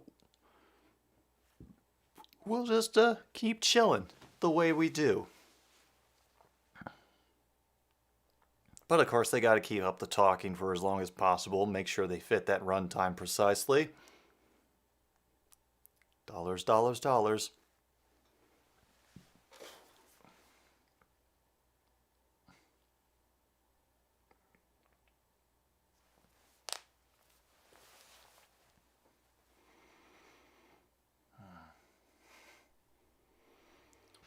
Yeah, they're still going on about Aubrey's tackle from last week. That's the kicker from Birmingham who made a crunching helmet-to-helmet tackle with a returner. And they squib it on the ground, and it goes all the way back to the 20. Just to ensure there's no chance that... He did a couple of YouTube ML Game of the Week broadcasts last year, participating in chats when YouTube was broadcasting games. Okay. All right. Whew. Well, here we are. We have reached halftime. And it is 10-6. I am going to take a little leg stretch, get some materials, think about my choices in life. I'll be back in just a moment. Another Stupid Sports Show will return very soon.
We are back, folks. Good to be here. So far, this is honestly kind of what I expected from this game, to be very close, for the teams to be much more of an even match than some of the high scoring efforts that we've had in the past couple of weeks and earlier today. But now for the fun stuff. So, went to my local record store. They're pretty much my home base now because they're the ones who have almost great selections in the dollar bin. They weren't where the idea started, but they're the ones that kind of encouraged it because of all the interesting stuff I managed to find while I was there. So we start with this one, and it is an album called Headquarters from the Monkees. They were supposed to be the created for television American answer to the Beatles, and as such their songwriting and image was tightly controlled. But on this album, they actually played all of the instruments themselves and had creative control over the album and its production. So, pretty notable, and actually turned out rather well. Let's see. This one is Sly and the Family Stone. There's a riot going on. This is the, let's just say it's the album that came after the 60s kind of failed to deliver on their promises. Nixon didn't help things. We have the immortal classic that is Iron Butterfly, In-A-Gadda-Da-Vida. Full 17-minute, 5-second version. We have the Loretta Lynn classic, Don't Come Home A-Drinkin' with Lovin' on Your Mind. This is actually considered to be one of the best country music albums in pop music history. And just for smartass appeal, Great Songs of America. And I have a difficult time summing up why I got this album, but it's mostly because of all of the vocal talents that are involved. Oh God, I'm going to be grinding my teeth out of my brain listening to this album. And it doesn't surprise me, True North, that you've never seen an episode of the Monkees TV show. They were real big on MTV in the early days when MTV didn't have a lot of original programming and was pretty much playing whatever they could shove onto the air. It's the only thing that really introduced the Monkees to a new generation and sort of, I guess, gave people a chance to reevaluate them and see that they weren't actually all that bad at all.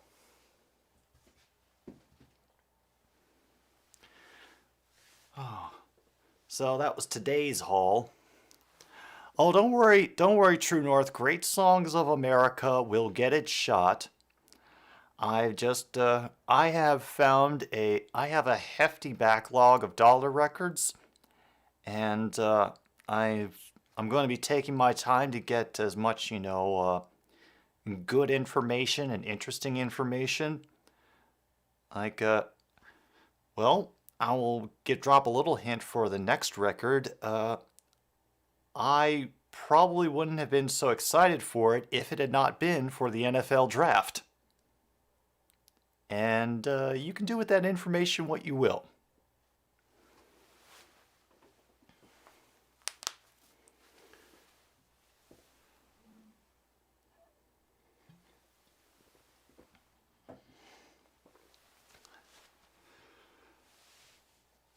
All right.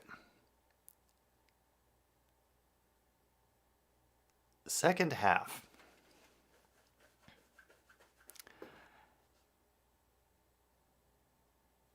Jamar needs to calm down. He really needs to calm down for the Stallions. I have never seen him in the past 2 weeks this erratic and this panicked in the pocket. I want him to use his feet more, to force people to, respect the fact that he can run. But apparently they are wanting to stick to their game plan, which leaves his legs as a last resort. A little bit unfortunate, but hey, I'm not the coach here. As far as the Breakers go, let's just hope that Kyle Sloter doesn't contract leprosy during halftime and have one of his limbs fall off. Because at this point, I wouldn't put it past for that to happen.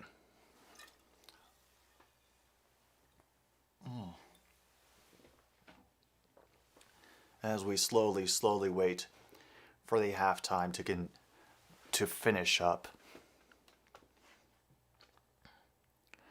Will say that I am very glad that the draft is over, so now we can just let all the choices sit, reevaluate them, and then let whatever drama and bullshit comes out next, dominate the news cycle while we hopefully don't give it any oxygen. I will admit that I will be attempting to cover the next series of Hard Knocks because they are doing the Detroit Lions. So I figure it's only right for me as a Lions fan to do the whole reaction thing. Appease that algorithm just a little bit. Not too many differences between the teams. The Breakers are winning time of possession, but I think Birmingham has the only thing that I can really say is that they've been getting better as the half went on. They had favorable field position and some fortunate stops that killed New Orleans drives. And here they are interviewing Scooby Wright on the sidelines there. I imagine that it's baking down there right now. Oh boy. That's not a good sign. Hang on.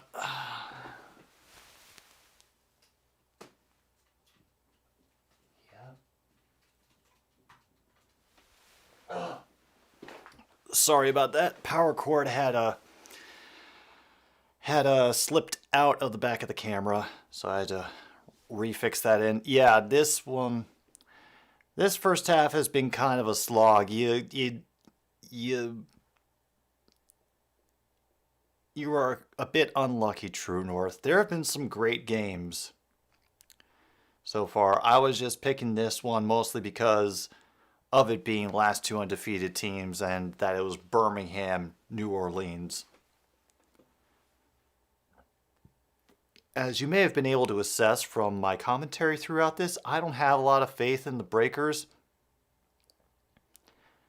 And I'm really high on the Stallions, and I was hoping to be proven right in front of a live audience because my ego could use the stroking.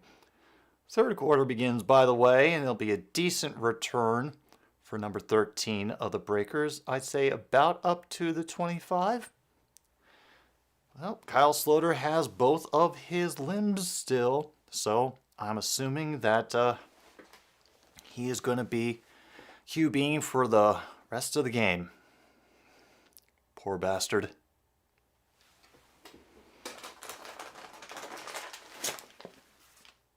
Oh, of course.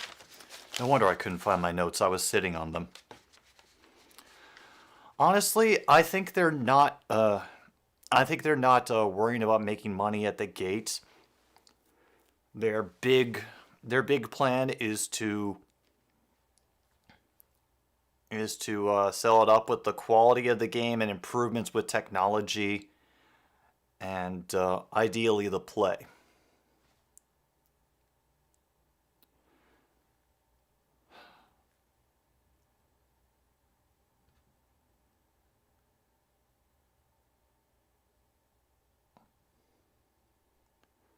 Oh, it looks like they're trying to hurry things along like they did last time. But number 99 gets into the backfield and drops him for a loss.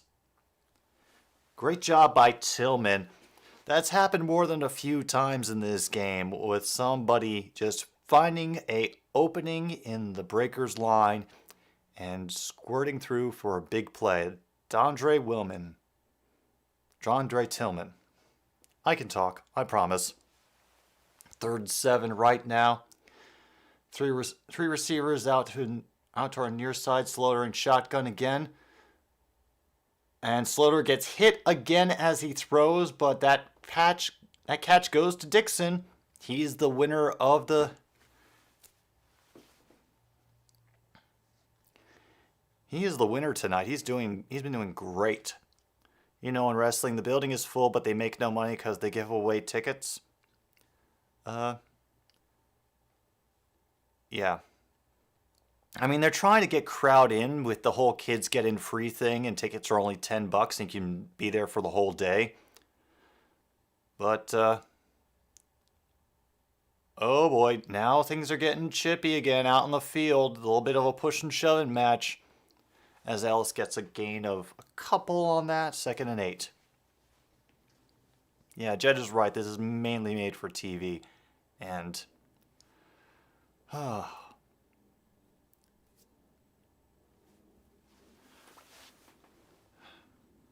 think that they're trying a different system than the other spring leagues have tried, which is trying to start a whole bunch of fan bases at once. And a fantastic tackle, loose ball out. Are they going to mark him down, though? 74 comes out of the pile for the Breakers with that ball. They didn't call him down, so... Oh, man. Oh, yeah, no, his elbow hit the ground. That is a down by contact. So they should reevaluate the position of that ball, but honestly, I think the fact that these teams only get one replay a game makes them reticent to challenge. And that is an easy pass to Poindexter beyond the first down marker. And here they continue the speed game again, it looks like. Yeah, he just makes Allen bite on that change of direction. Another run for Ellis. They'll get about 4. Yep. Now the shoving is going. People are trying to pick fights with Scooby right out there.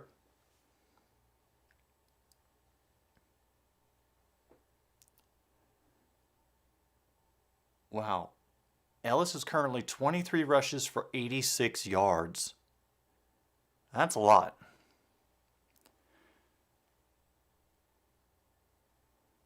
Got nearly a third of the third quarter drained away now. Is 2nd and 6, another run. And they'll be just short of the first down. 3rd and quite manageable. Larry Rose is now in it running back for the Breakers. Yeah, though this drive has been solid by them.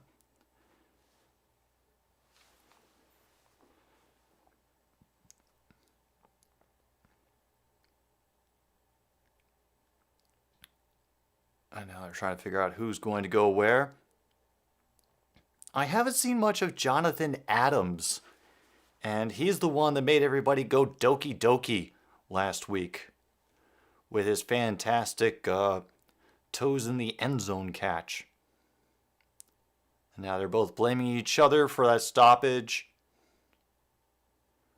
Who are the refs going to believe? Oh, they're going to...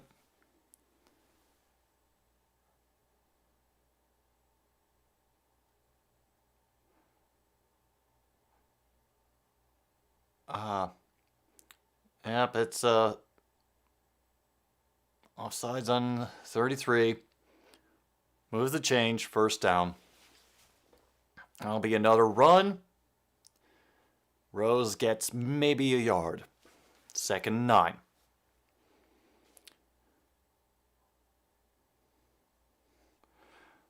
No, they've been very consistent on this drive so far, True North. Let's see if they can actually finish it off with some points in the end zone, because that would really help them right now. They're already in Stallions territory. Down to 39, 2nd and 10, or 13 going in motion. Is a quick handoff up the middle to Rose again, and he will have a first down after a pickup of about 9.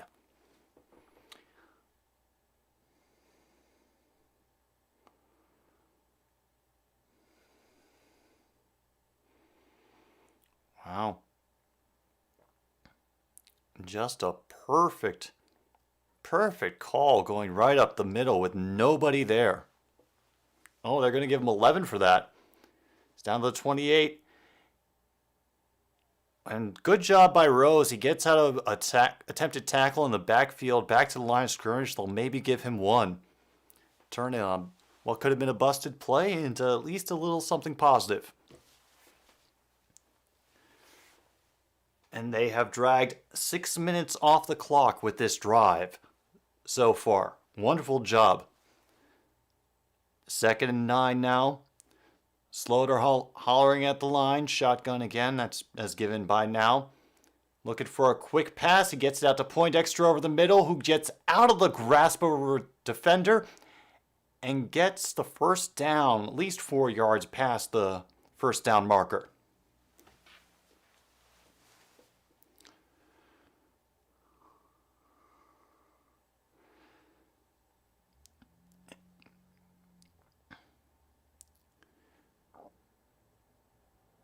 And Teron Taylor will get about 7 with that pass up the near sideline. Oh, gain of 6. Clock will stop. And they're trying to get this going. They're trying to just to wear them out running and not let them stop for even a moment to think about it. And it is working. They've got 1st and goal now inside the 5.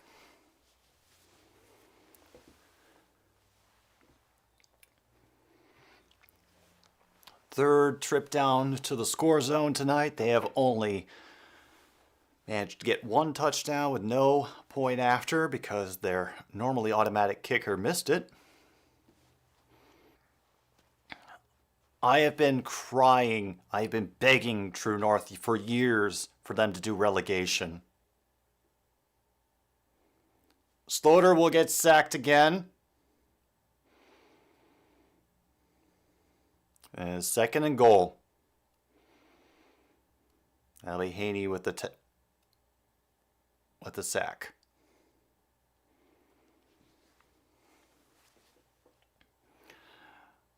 Oh.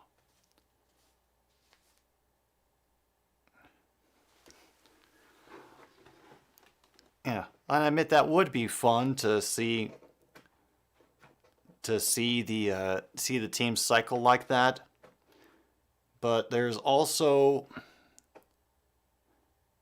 Breakers timeout, by the way. That's their first of the half. The only thing that I can imagine getting in the way is the fact that usually these spring leagues are targeted toward what are considered smaller markets, or splitting, bigger markets.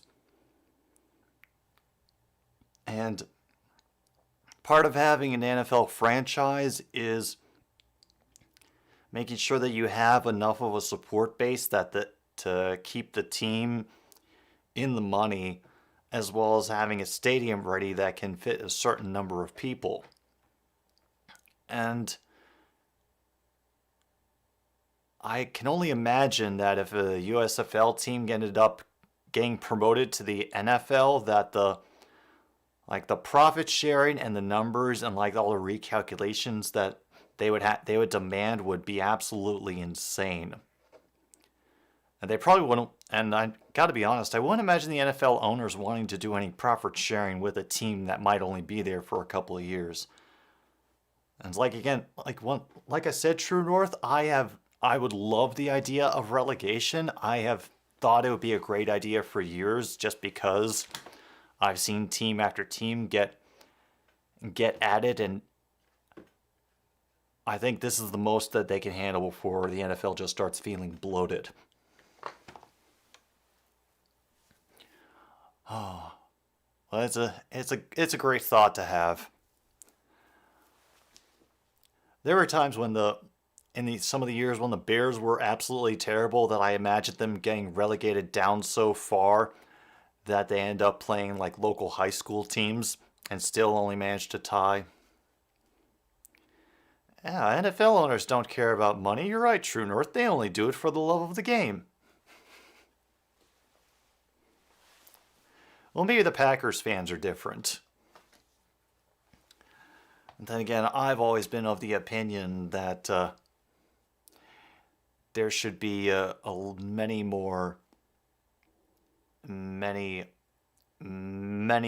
teams that are community owned. Or at least more that should have to prove that they deserve a franchise. Then again, I'm old and cranky. Second and goal, and that quick handoff does absolutely nothing. Number 91 of the Breakers stops them in their tracks. Loss of 1. Haney again, doing great.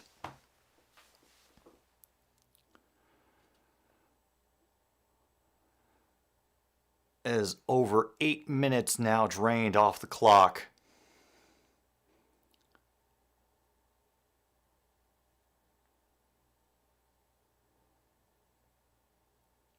And he's changing the play at the line.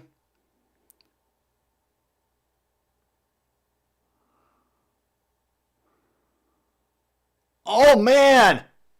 Weave that through. Dixon is a beast tonight. Touchdown, Breakers. And they finally have a trip down to the other side of the field, pay off. They take the lead officially 12-10. That was good. Yeah. It goes right through Scooby Wright's hands. Wow. And it was already wobbling by the time it went through Scooby's mitts. That's some good luck right there. Just good luck. Can McGinnis make up for his earlier miss? All right, got it that time. It is now 13-10.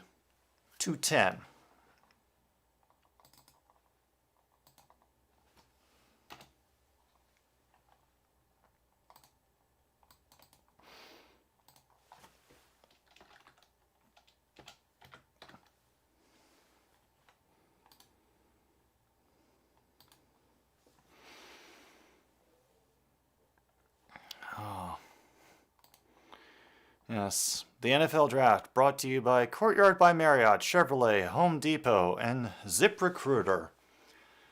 Yes. Why not go see a Cubs game at wonderful, historic Chase Bank Frito-Lay Comcast Wrigley Field?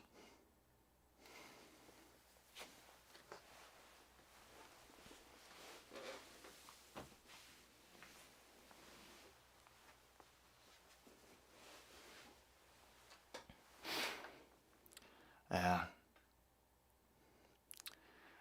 And, while I'm up here bitching about the old days, it has been kind of rough to see how many commercials have made their way into almost every part of a sports broadcast. It started getting bad in the 90s and has only gotten worse since then.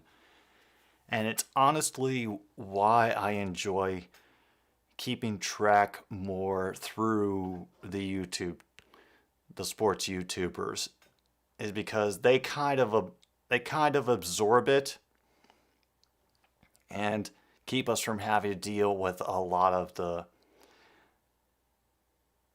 gross over-commercialization that can come in with it. The Jimmy Kimmel LA Bowl sponsored by Stifel? Oh, God. Oh, God.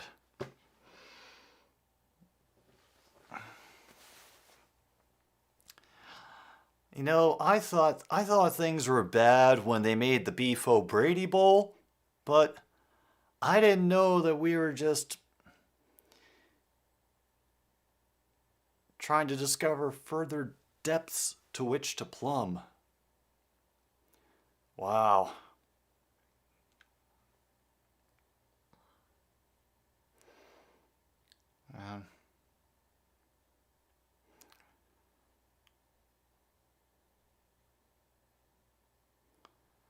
Good return by Bolden, getting up to the 30-yard line on that kick return.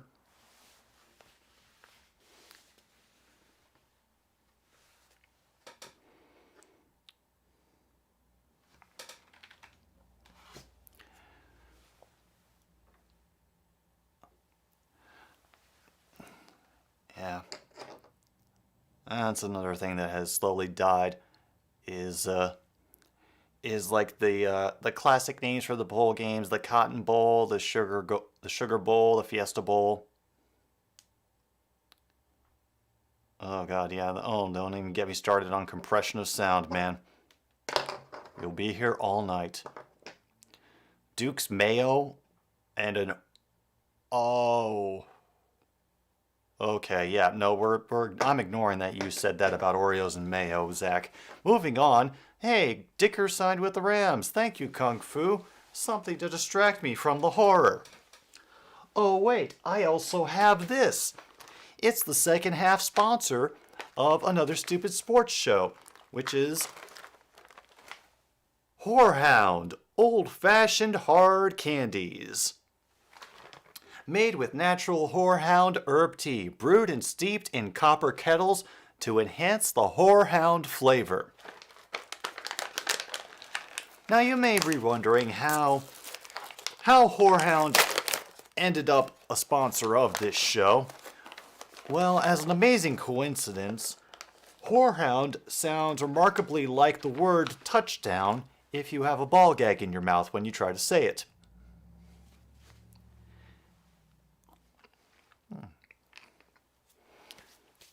And how do I know that? Well, I've just had an interesting life. Whorehound hard candies. Oh, come on.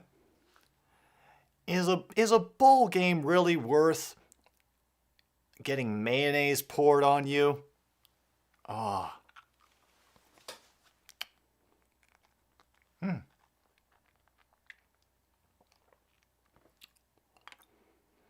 Oh yeah. No, you can definitely taste the Whorehound. 2nd and 25 after that personal foul and a fantastic catch up the field by Bolden with a very short 3rd down left now.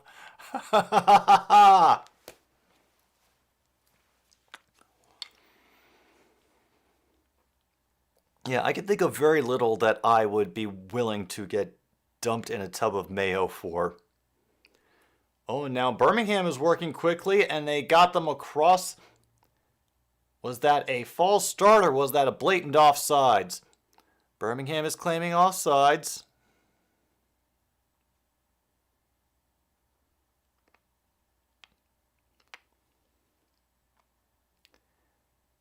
And is going to be offsides on the Breakers. Should be a first down for the whatchamacallums, the Stallions. Yep. Yeah, they only had 3 to go.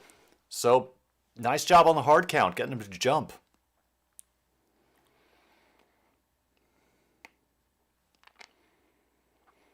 We're down to 4:11 to go. Oh, I should start keeping track of the time a little bit better. And a great job by the Breakers defense of coming off of that block to make a play in the backfield. Loss of 4. No, loss of 3. As that running play gets blown up. 2nd and 13. Under 4 minutes to go in the third.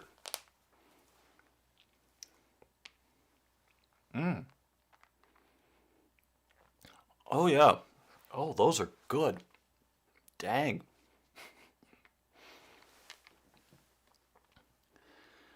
Here we are now. Jamar shotgun, 3 receivers out to his right. Smith overthrows Angeline again. Oh, this is starting to hurt, folks. This is really starting to hurt.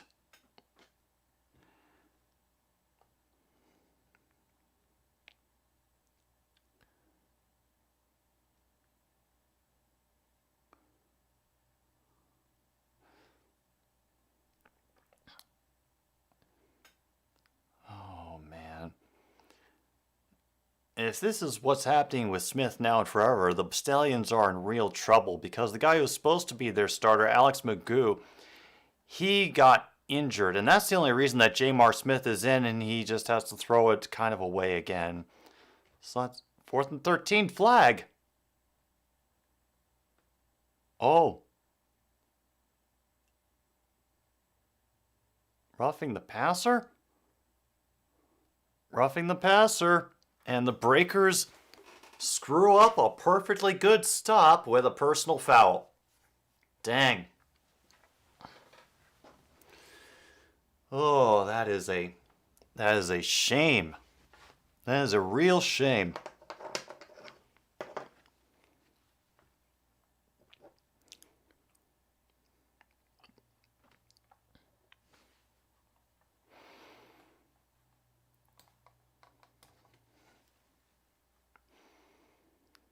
Well, now they have a fresh set of downs, and they're in Breakers territory. We've got Bolden in motion, and they're going to do a reverse back around.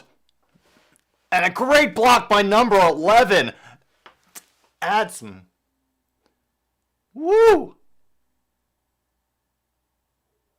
A nice reverse there for 7 yards. That was fun.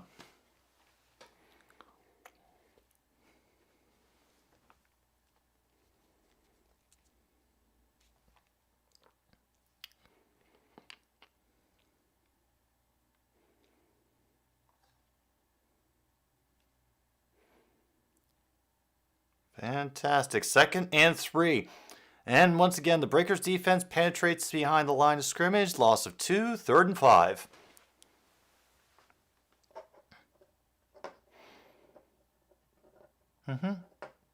Oh, yeah. Hey.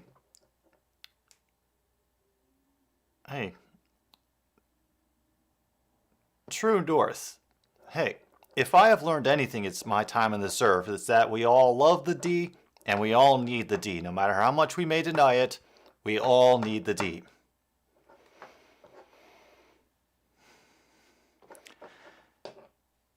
Anybody who remembers old Canadian health advertisements will know what I'm talking about. Oh, and that was so close. Great job by Diggs stopping Marable from getting to the marker. Bears are going to release Nick Foles. Oh. The saga of Big Dick Nick takes another interesting turn. And they're going for it on 4th down and 1. Now they're crowding the line of scrimmage. As Jamar went under center and then he backed up into shotgun again. And it looks like they're going to just throw everybody at the pile. Marable made it. He has kept working and he busts through for the first. Oh, fantastic. Down to the final minute of the 3rd quarter. And now the Stallions appear to have life. Oh my. Oh my.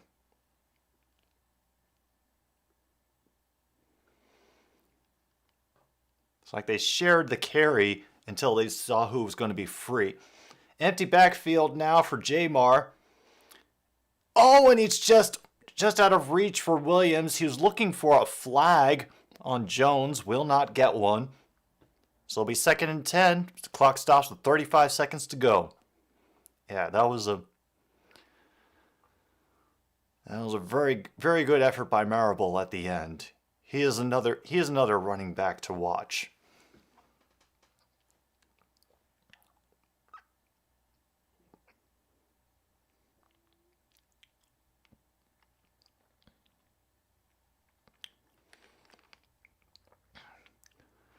Or are they giving Andy Dalton another contract? Is that what's happening? True North? It was slow getting up because he essentially got hit straight in the back by a diving player. So I'd imagine he's in a little bit of pain right now because he got essentially bent forward on the end of that tackle.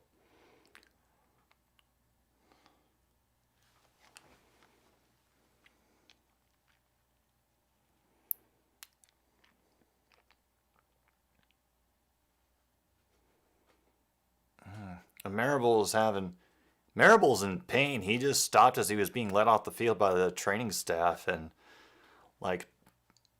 bent himself over.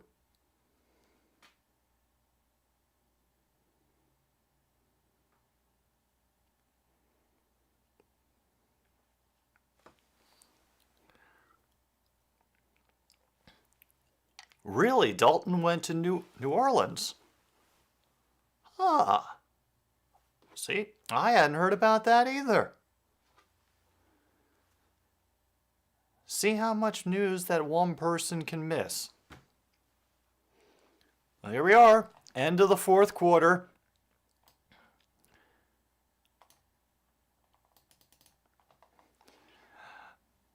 Wow. They're really trying, these commentators. They're referring to the 4th quarter as the final stanza. I mean, nice job on getting that thesaurus, guys. Oh.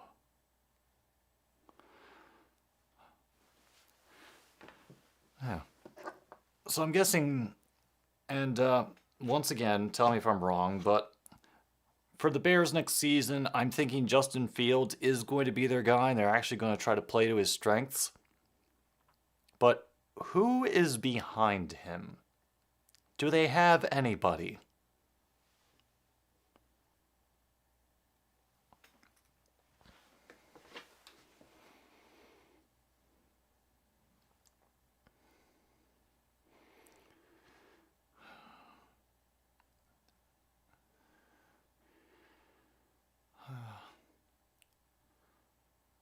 Oh boy. Yeah, that is a good question. I know that Bears fans are, head over heels for Fields, but, the fact that he's a mobile quarterback does increase his chance of injury because, he's going to be putting himself in the line of fire more often. So I hope that they have someone reliable sitting at number 2, the ghost of Mike Glennon. And I wouldn't even... Honestly, I'd trust the ghost of Mike Glennon to be able to hold on to the ball in the pocket better than Mike Glennon does. And ghosts can't hold shit. So...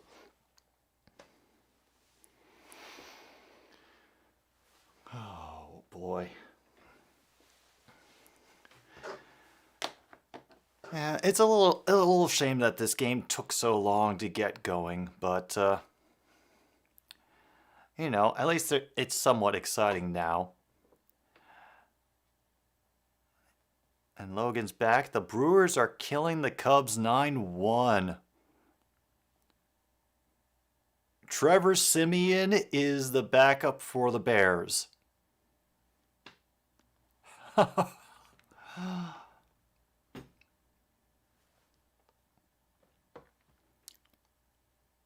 That just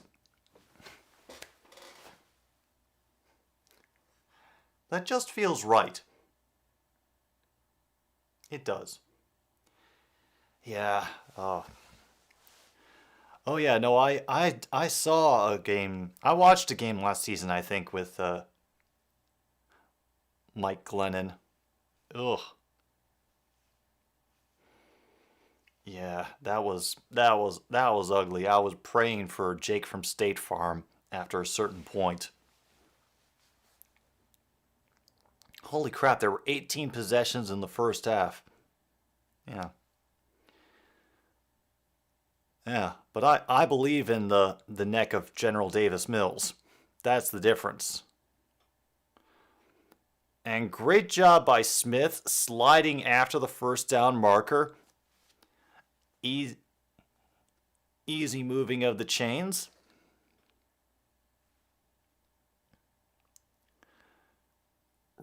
Oh, no drones tonight. They brought in a traditional Skycam. Yeah. Uh, well, maybe you can get that petition to relegate the Bears up on MoveOn.gov, True North. I'm sure it will be very effective. And there goes my signal again, right as the play starts. And I'm sure it will come back right as the play ends. No, it comes back with a well-defended pass by number 22 of the Breakers. It's able to get a hand in there. Incomplete. Will be 2nd and 10.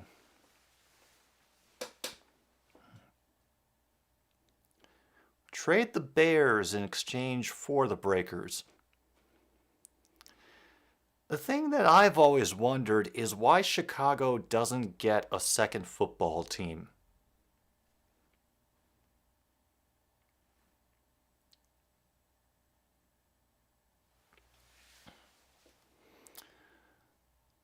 A big gap on 3rd down. That's going to be Brooks James will be brought down a yard shy of the first, but an impressive run, gain of 9.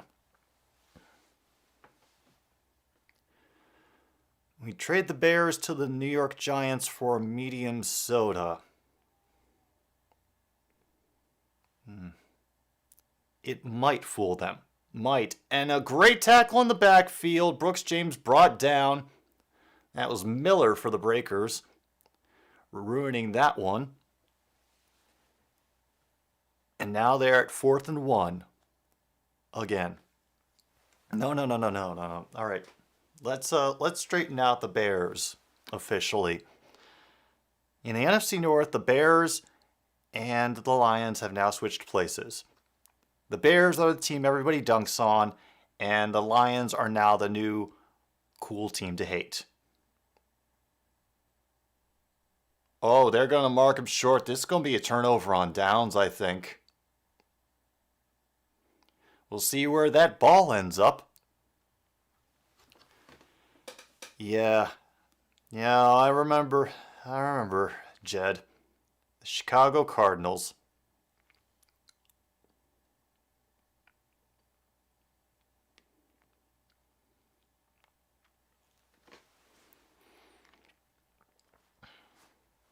And the Giants already have enough to deal with. I feel like that would just be a white elephant gif. And yeah, that is well short, at least like 10 inches. Yep, 10 inches. Turnover on downs. You see, I like this. I like this system. Oh, after Trubisky left, everyone's hated the Bears. Yeah, I think it is a lot of how they eventually they just kind of screwed with his development and didn't really do much to help him and tried to make him somebody that he wasn't.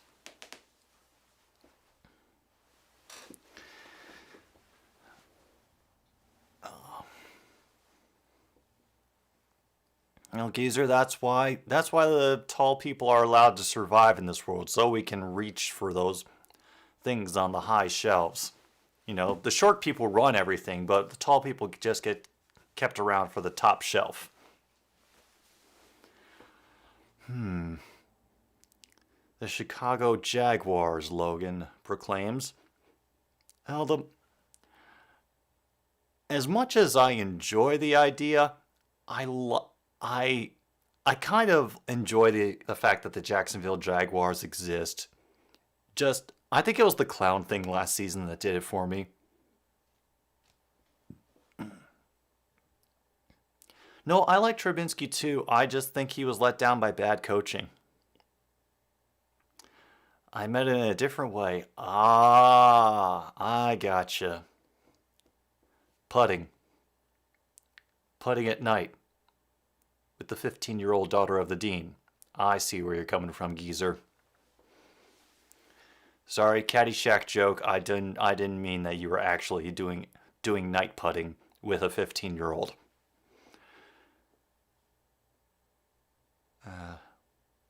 The commercials just keep going and going.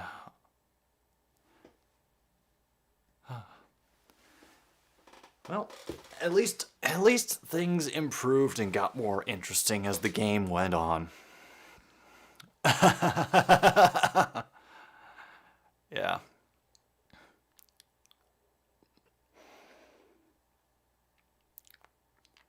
Yeah. And if you are a geezer, don't tell me.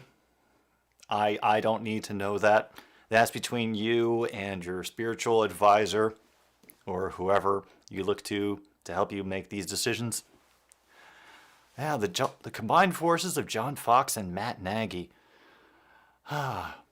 Who would have thought? Hey, the year is young, and there's the opportunity for all sorts of nonsense to leak over from the USFL to the NFL.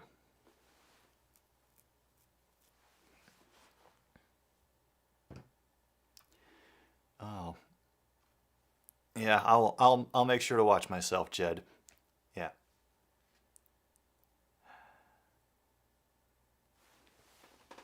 Yeah. And that geezer, I think, is where we will leave that conversation, because as much as I would like to give advice to the younger generation, it would probably get me demonetized. So let's just say, do your own research, cite your sources, and try not to learn. All right, no, this is the best way I will put it. I did not learn how to drive by watching footage of a monster truck rally. I ended up learning to drive with experience and practice and being as safe as possible and considerate of others who are involved. And, you know, sometimes things were good, sometimes things went poorly when I was driving. But, oh, and Slaughter has to avoid the pressure again. Does get the pass complete to number 13. And they're going to mark him down at the 20. Fourth down. Yeah, we can blame CVS for this hellhole of a conversation. I think that's a good option for everybody. But yeah, once you start learning to drive, geezer, you know, learn on your own, find out all the facts for yourself, and drive for the right reasons. Punt is away by the Breakers. And will be caught at about the 24. That is Bolden again on the kick return. And a quick tackle by number 8 will get them down at the 33. Good coverage there on the special teams by New Orleans.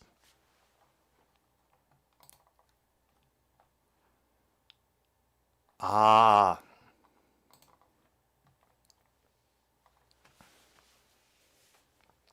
gotcha. I'm caught up now.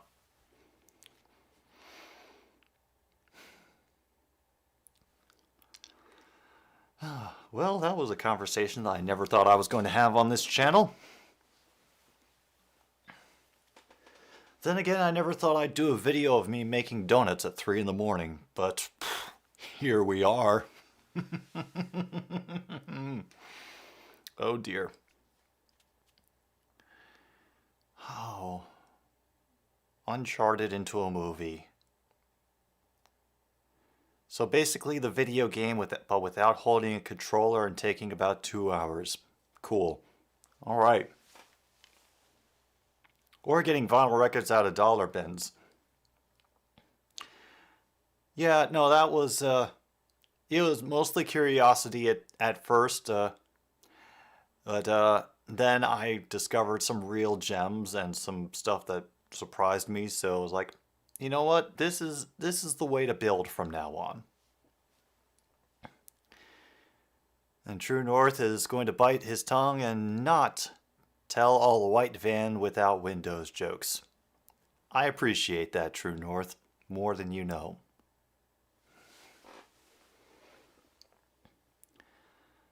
Alright, the graphics back. Does that mean you're actually showing the game now, or are you just Nope, this is just merch. Shop USFL. Oh, that reminds me.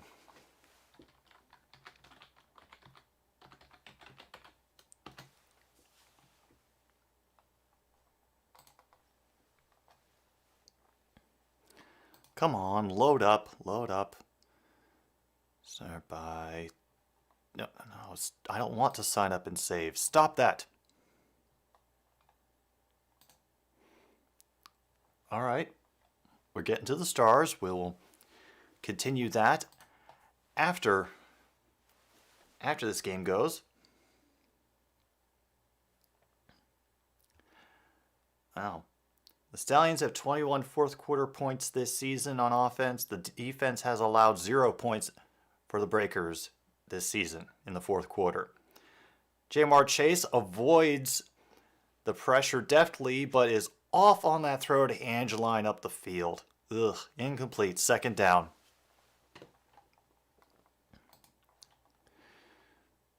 Jersey costs $80.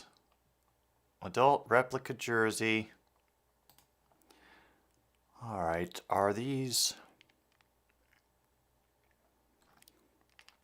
I mean, that's the real kicker, is that they're not even shipping until the middle of May. They don't have customizable jerseys. So if I want to get a Case Cookus jersey from the Philadelphia Stars, big sack on Jamar Smith, by the way, by number 58 for the Breakers. I think that's Miller. But yeah, I want to support USFL, but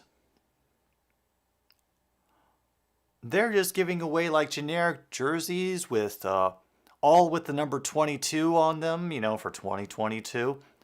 I don't want to have to go to the retro sites to get the jersey I want. I want to support the league, man.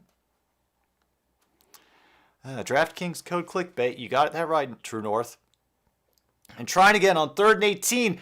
And Angeline gets a great reception in the middle of the field. We'll be down near the 31 of the Breakers. Fantastic. Finally. Finally making that impact. Great.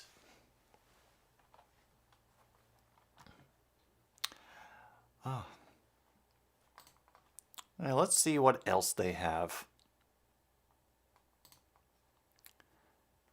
Well, they have caps. So I could get myself a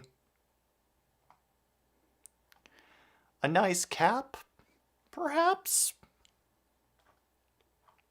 Wow, $35 for a cap. It looks like that'll be... Oh, that's Brooks James on the ground this time. Gain of 1.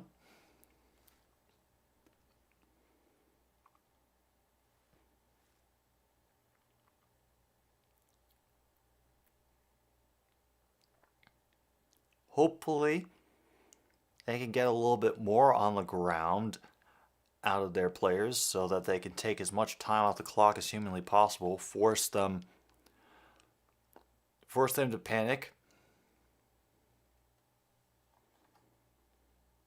CB should have played the man, not the ball. I just feel like they think we think about them more than we do. Are you referring to the USFL?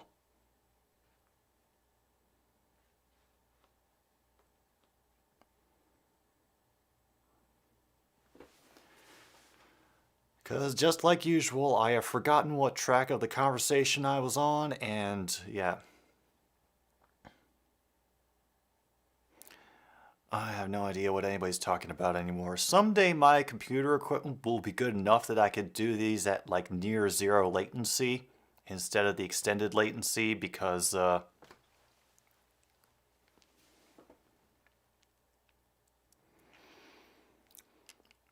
it makes me have to remember what the hell I've been talking about, and I usually just keep going nowadays. Yeah. Yeah, I'd imagine after this draft you'd be pretty hyped for Madden, geezer. You know? Yeah, we'll wait until the price drops a little bit, Kung Fu. Or at the very least until they bring customizable jerseys into it, and then I would definitely get a Case Cookus number 10 jersey. That would make it worth it for me. Because I was very close at getting one at one of those like retro jersey sites, and it would have been done in the style of the old Philadelphia Stars jerseys. But I thought, no, because they'll probably do something like that for the USFL, right? And I want to send the money to them. You know, I can afford to actually do that now, so I want to. But then they don't.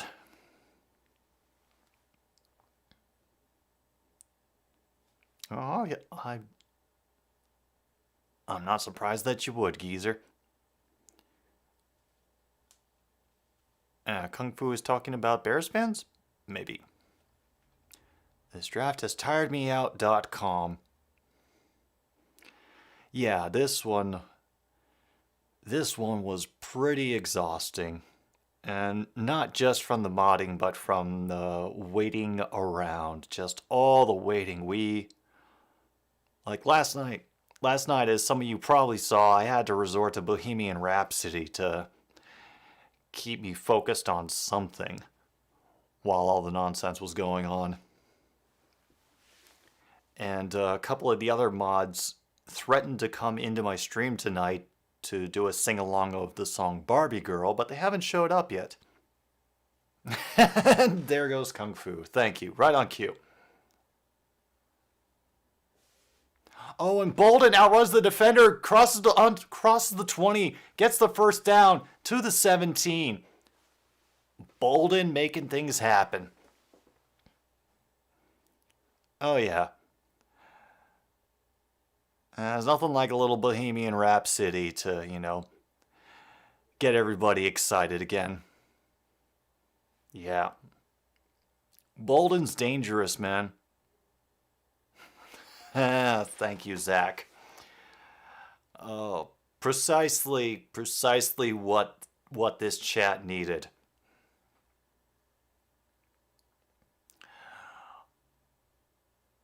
On another quick pass that goes incomplete. Down to 8:09.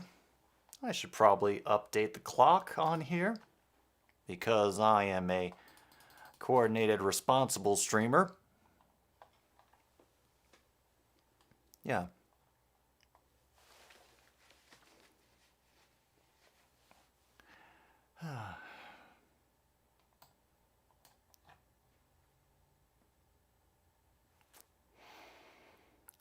Thank you, chat. Thank you for taking up the mantle of singing Barbie Girl so that nobody else has to. Oh my God! No!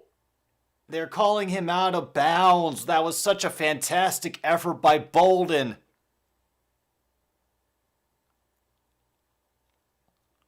Man.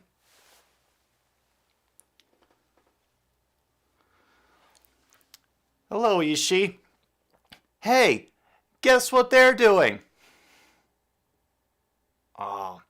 Wait, did he get his other foot down? Can't tell from the camera angle. Oh, he didn't get it down in time. Shoot. Ah, what a shame. Don't worry, Ishii. They're singing Barbie Girl for you. because I made the mistake of mentioning it. I really bring these things upon myself, I think.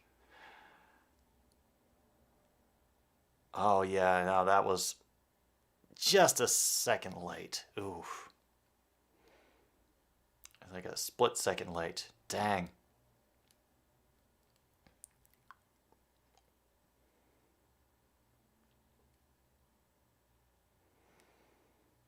Yeah, I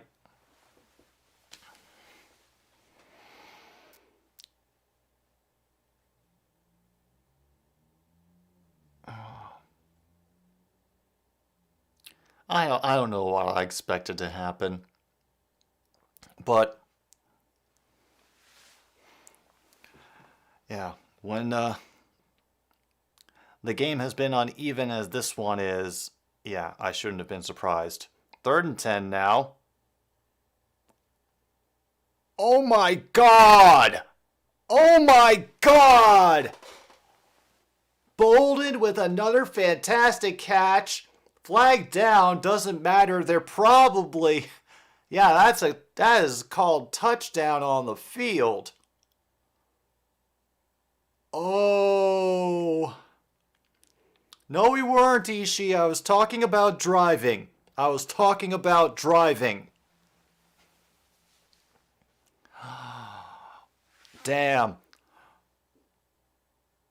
And there's the dude in the horse head. He's having a good time. Yeah. Oh, wow. Bolden just made the hearts of every NFL scout go doki doki. And Buck Celtics starts tomorrow. Hey, fear the deer, man. Fear the deer.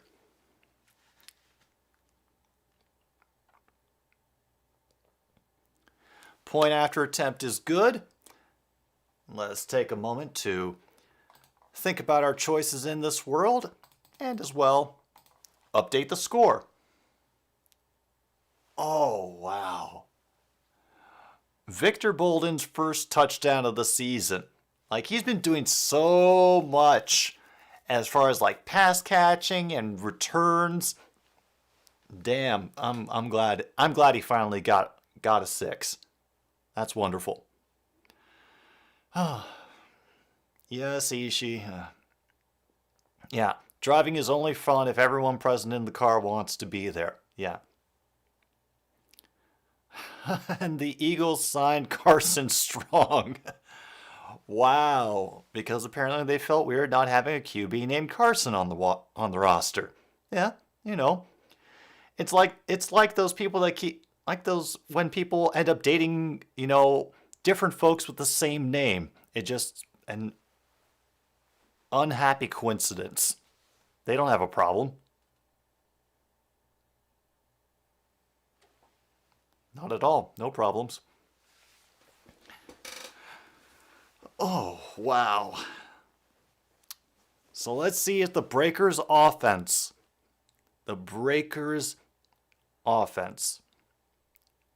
can get this done for the end of the game. Yes, safe and consensual driving.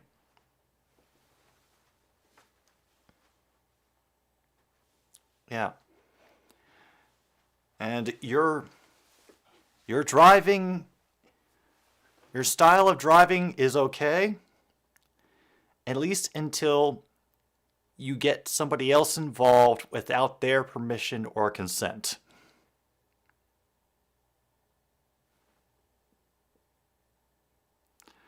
I don't know what I'm on about. Oh yeah.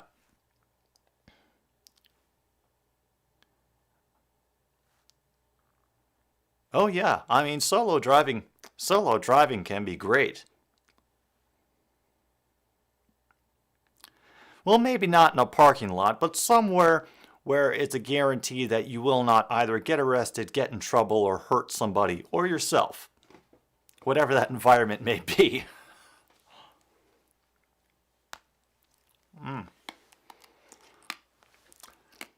Wait, is that what that Johnny Cash song is about, Logan? That I've been everywhere, man, I've been everywhere, is just him driving solo all over the country? All right, the kickoff is off now. Number 13 has gathered it up for the Breakers at the goal line, and we'll get up to about the 26. There is a flag on the play. There may be a block in the back somewhere, because I didn't see the flag coming from where they were running to, so I think it might have been for that one first block. Yep, block in the back. Oh yeah, I know it's also a trucker song. I mean, I may be an I may be an idiot, Logan, but I'm not a fool. It's okay.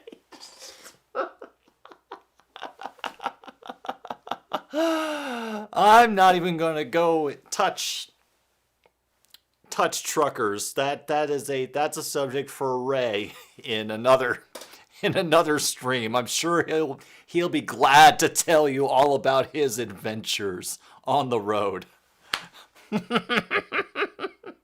Truckers seem like the kind of people who need to practice their driving the most. Yeah. We got a great big convoy rocking through the night.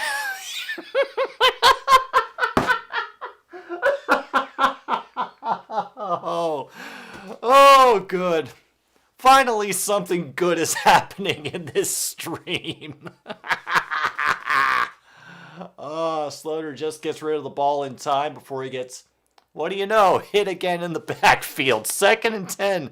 They're starting from their own 5 because of that penalty.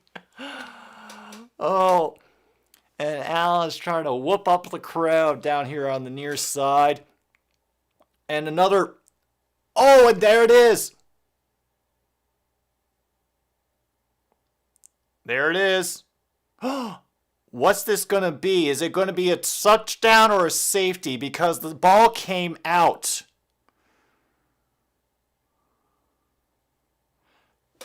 Touchdown. Wow. Oh my God. That's a Scooby Wright touchdown.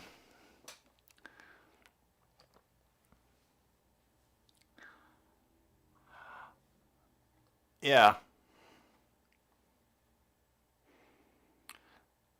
Come on, join.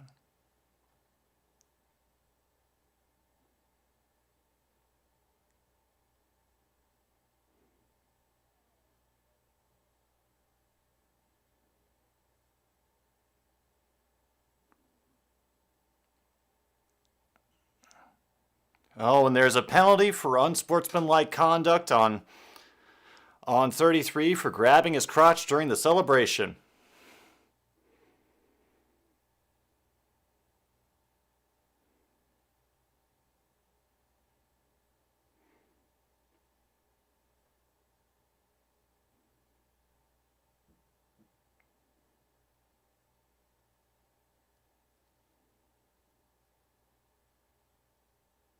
Oh, yeah. So that's going to be a touchdown. And Scooby Wright's going to get an unsportsmanlike contact for grabbing his crotch in the direction of the Breakers. Okay.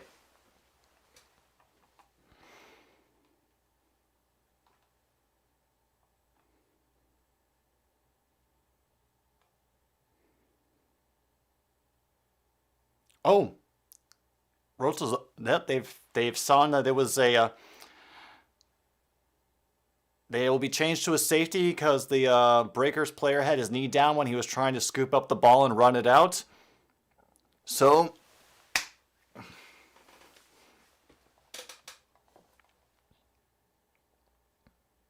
maybe he was impersonating Michael Jackson.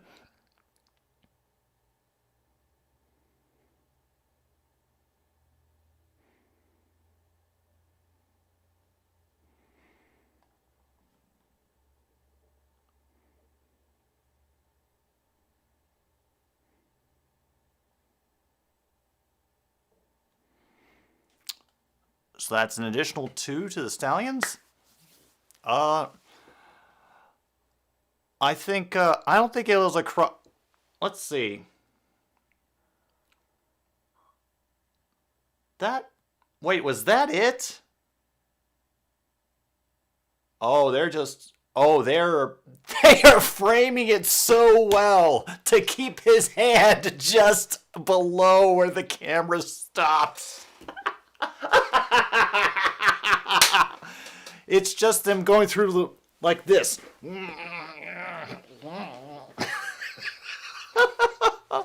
Oh, that's hilarious. It's like Elvis on the Ed Sullivan Show all over again, where they don't want to show his magic pelvis.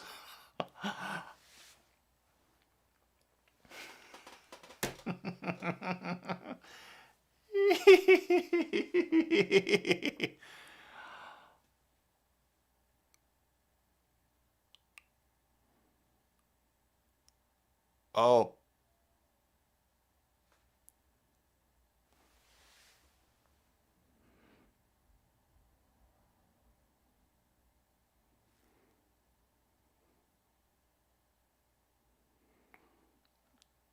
Oh, they tried to.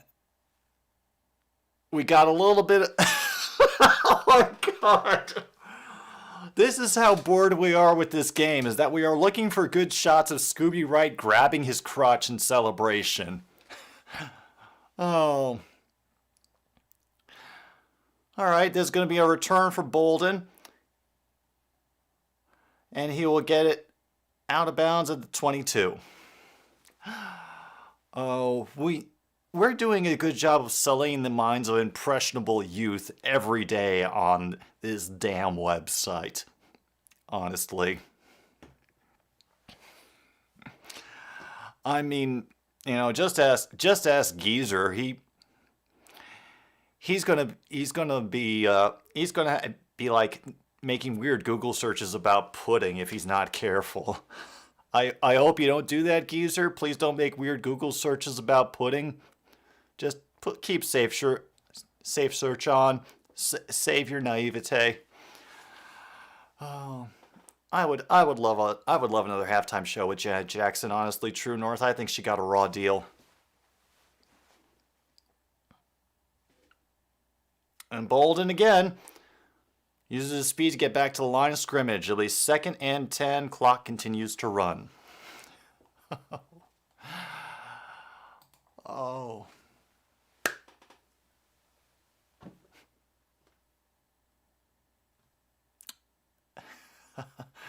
Thank you all for being here. I really mean it.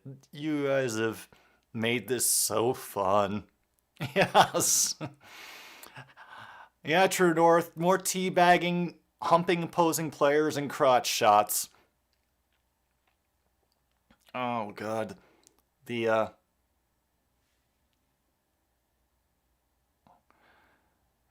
that pass is short as they're bringing a lot of extra people now to try to get this going as quickly as possible back to the Breakers.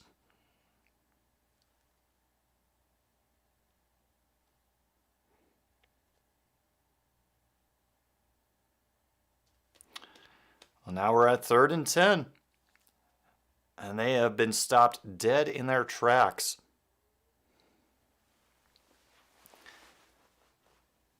And it looks like there's threatening pressure again. They only rush 4, but they get to Jamar anyway, and it looks like he is just going to run out of bounds after gaining 3.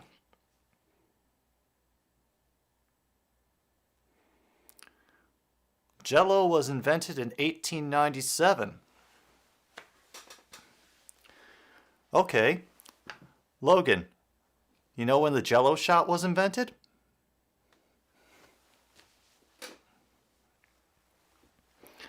Well, it was actually invented in the 1950s by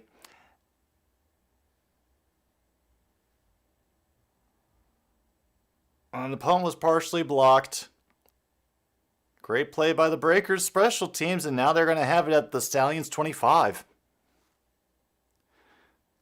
But anyway, Jell-O shot was invented in the 1950s for the purpose of sneaking booze into a Christmas party on an army base that did not allow people to keep alcohol or have it, consumed on base. And the winning combination was vodka and orange Jell-O.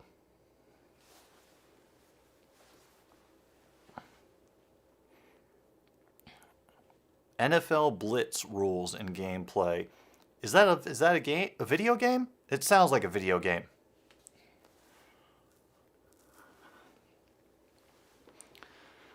Here we are. And that reverse gets blown up, and the Breakers are knocked back to the 38-yard line. Thank you, Gates, for that fantastic play.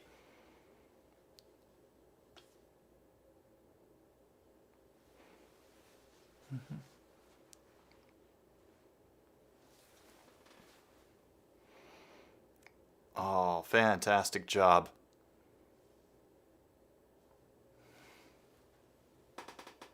Oh,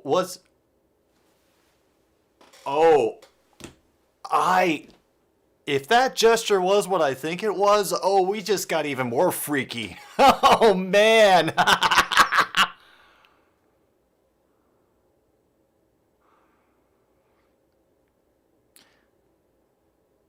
Carmelo gets back to the original line of scrimmage. It'll be 3rd down and 10. N64 or PlayStation 1 game. No rules and brutal injuries. Ooh. Sounds fun. 3rd and 11 now. The crowd's going crazy.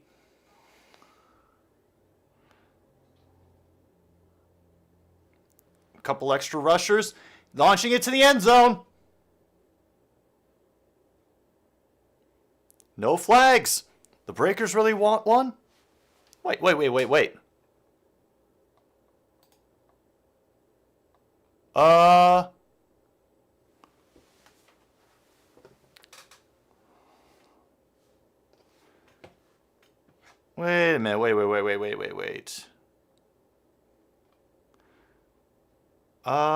Logan, why was True North just timed out?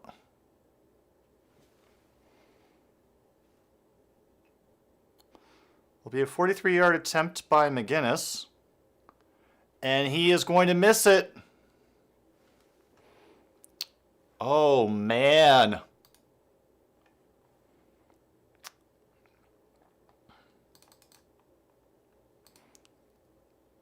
Because I didn't think True North had said or done anything like really bad.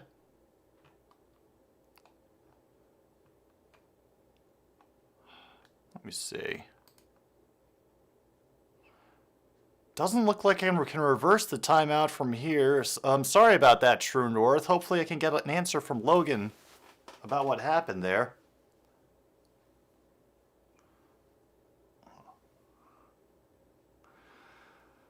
Whew. Yeah, Kung Fu. Something to do with tailpipes. I'll leave it at that. Yeah.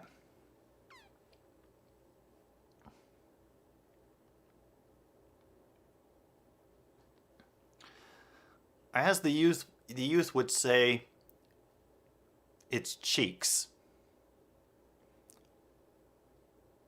And Marable does a great run on 1st down right up the middle. Gains 9.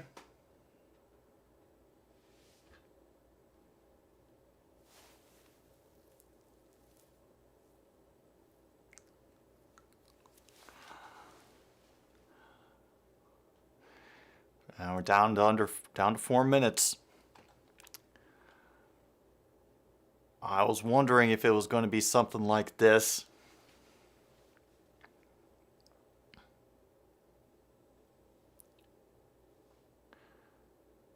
Once they met a defense that could stand up to them.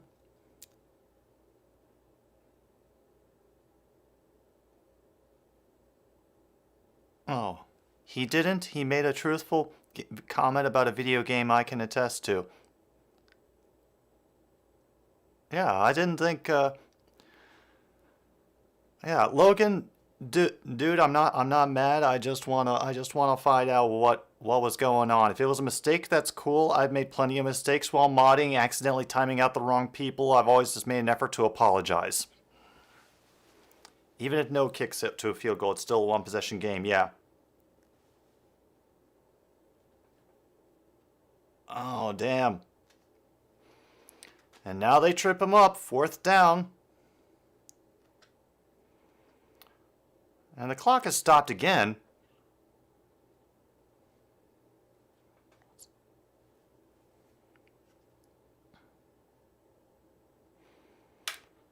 That was a good tripping up by Miller, number 58, of getting back there and just getting one arm underneath Marable to keep him from reaching the 1st down marker. That was good.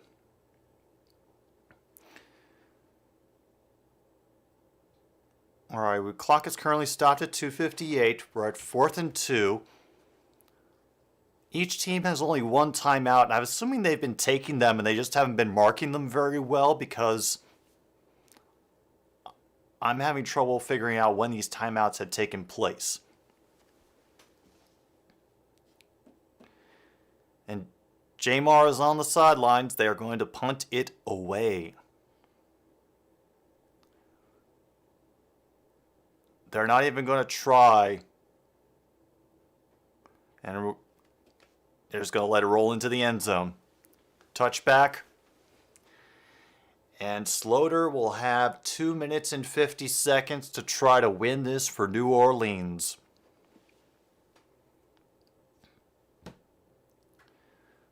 Yeah. I'm going to be on again tomorrow night for the New Jersey Generals Philly Stars game.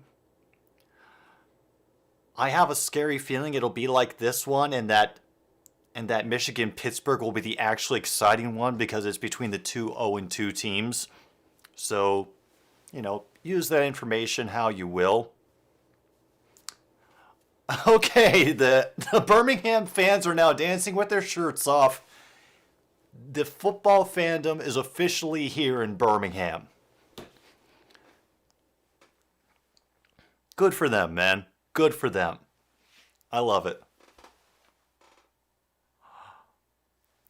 Slaughter and shotgun. And a pick! Picked by number 47. He runs it back to the 15 and cut down at the 13 by number 54, the Breakers. DeMarcus Gates comes through again. The shirts are off. The hype is real.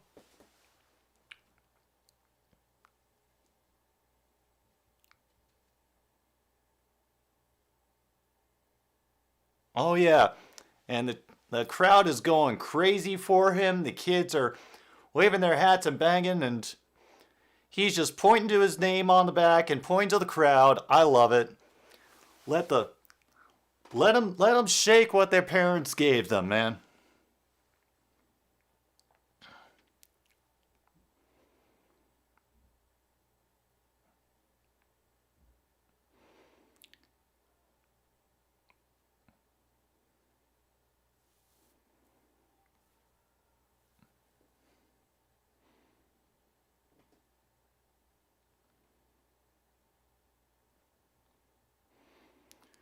I get a gain of 1 on the ground there. It'll be 2nd and 9. Oh, wow. It was once again Slaughter. I think something prevented him from seeing what was going on in the field, because Gates had a very clear line on where that pass was going, or it was a terrible throw by him. Oy.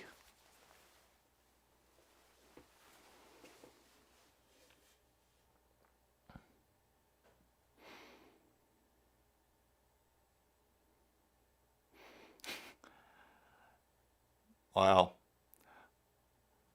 I also admit that I have never seen any professional football player sitting on the sideline with one of those floss picks sticking out of their mouth.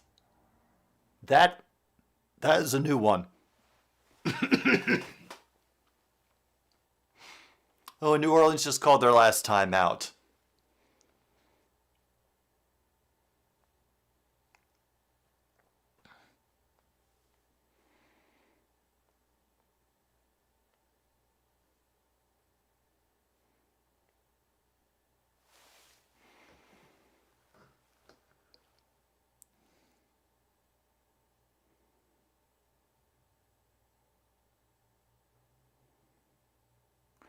And Smith gets tackled on option play. Loss of 2 for the Stallions. We're at the 2-minute warning. Hooray!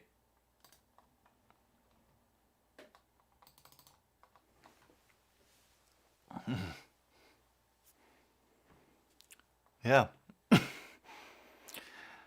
Exactly, Zach. He is just demonstrating good oral hygiene. You see, there are good role models here in the USFL. All that, like, crotch grabbing and player humping and the teabagging, that's just a smokescreen for the valuable lessons that they're trying to teach on a weekly basis to all the impressionable childrens out there.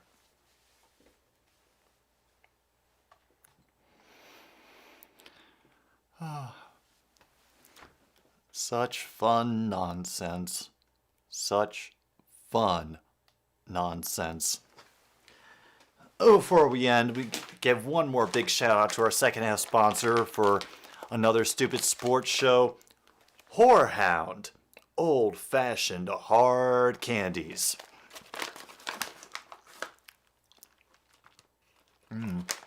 Oh, trust me, you can definitely taste the Whorehound in these.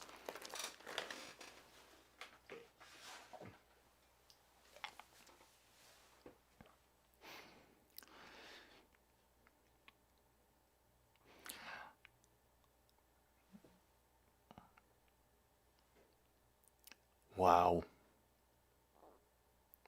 Wow.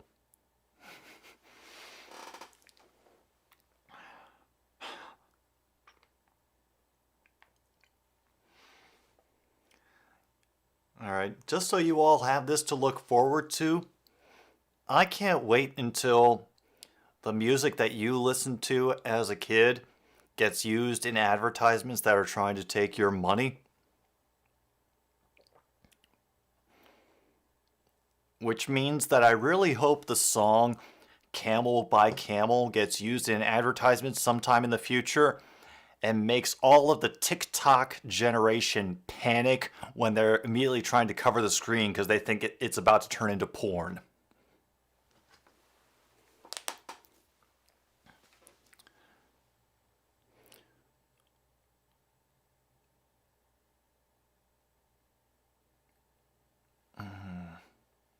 Oh yeah, these things are really good. I'm enjoying the heck out of them.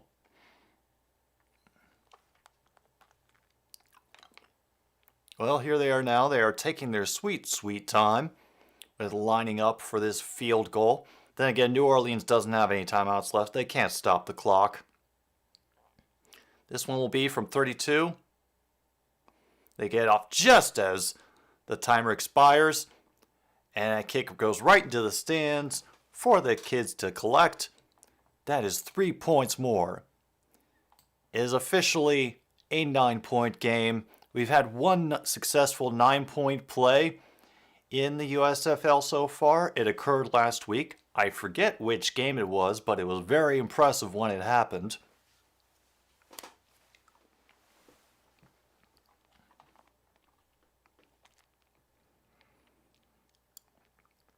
And remember, there are under 2 minutes to go in the half, so the clock stops whenever there's a first down. So,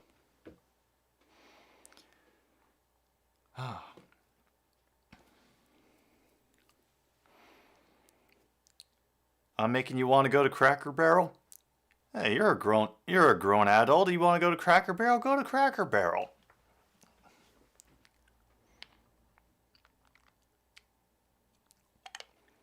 Oh dang! Even the young girls are screaming their heads off at the sidelines. I love this.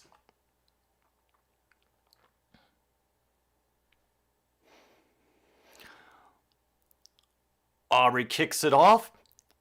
Looks like gonna aim toward the corner and try to pooch it. So he's gonna make him collect it, and the tackle will be right near the 20. Good job by the special teams hauling that in.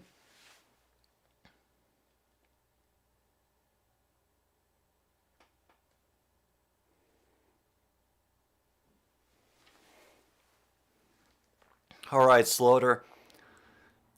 Let's see if you can justify that number 1 ranked offense that your team was holding. Back at shotgun again with your recently popped groin. Scooby-Doo right staring you down from across the line of scrimmage. 3 receivers to his right. And that pressure comes through again, and Slaughter is hit again, and Scooby Right nearly picks it off again. Oh my God. Well, he didn't pick it off before, but it was nearly another pick for the Stallions. 2nd and 10. Clock stops, 1:07. Holy crap. This is coming down to being a good ending of the game. Definitely makes up for the slow as hell first half. Once again, Slaughter out of the shotgun.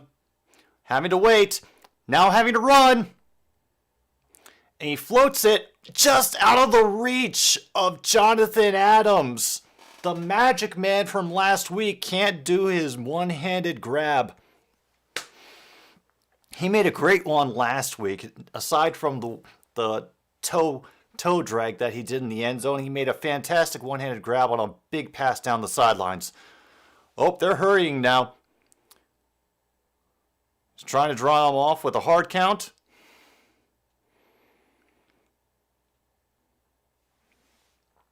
Scooby versus the Slaughterhouse, yeah. And here it comes. And it's Larry Rose who gets the catch, and he gets the first down. Great effort by Larry Rose at the end there to drag a defender with him. Now they're calling dual left. Clock is running again because it starts again once the ball is placed. Down to 40 seconds, 39. Slaughter up the middle with a fantastic pass to Carmella. Right at midfield, down to 34.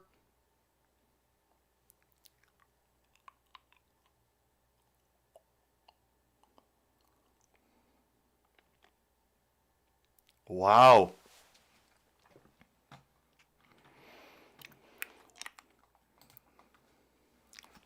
The officials have stopped the clock. They're checking something. We don't know what. Oh. There's an injury.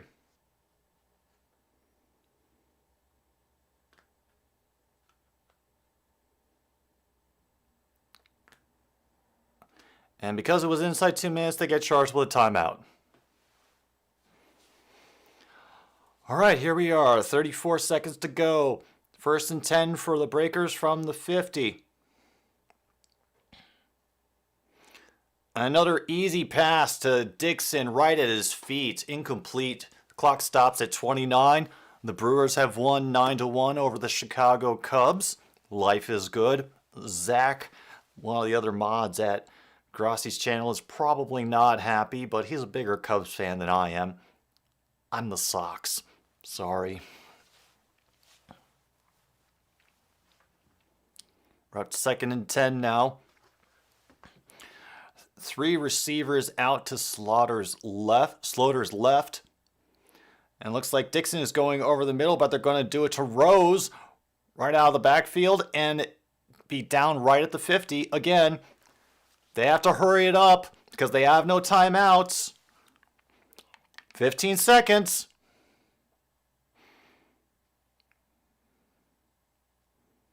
Oh, he sidearms it, and he was hit as he throws. Incomplete again.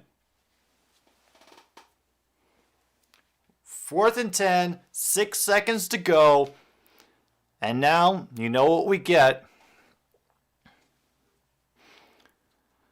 Oh, there's another opportunity for Jonathan Adams to make a big play for the Breakers.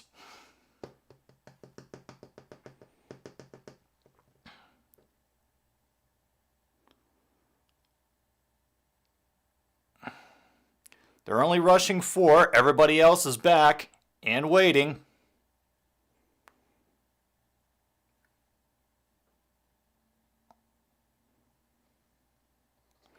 And is that even going to count as a pass because a lineman caught it?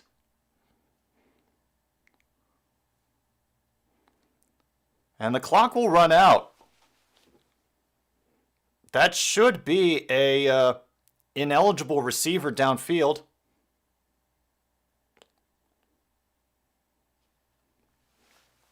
That's the end. Birmingham goes 3-0. New Orleans gets their first loss.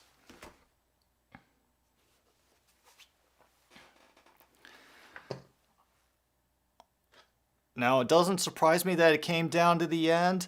I've been thinking both the teams are good. They're pretty evenly matched, but it was just the offensive deficiencies on New Orleans' part and the fact that they cannot protect Slaughter to save their life, making him make a lot of questionable throws. It was, it was not a bad game at the end. Yeah, drive safely, everybody. Drive safely. Go sports. Exactly, Jimmy. Thanks for dropping by. It wasn't a bad game at the end. But things have clarified a little bit more in the USFL standings as far as, who is the top and who still has parts of the game they need to work on. Yes, remember to wear your seatbelts. Yeah, this has been a fun game. Hopefully tomorrow's games will be just as enjoyable. I want to thank you all again for stopping by and having fun with me, hanging out, making me laugh, filling me in on all the draft and trade details that I missed while I was walking around here doing other things. Be well. Stay safe. Thank you for watching another stupid sports show.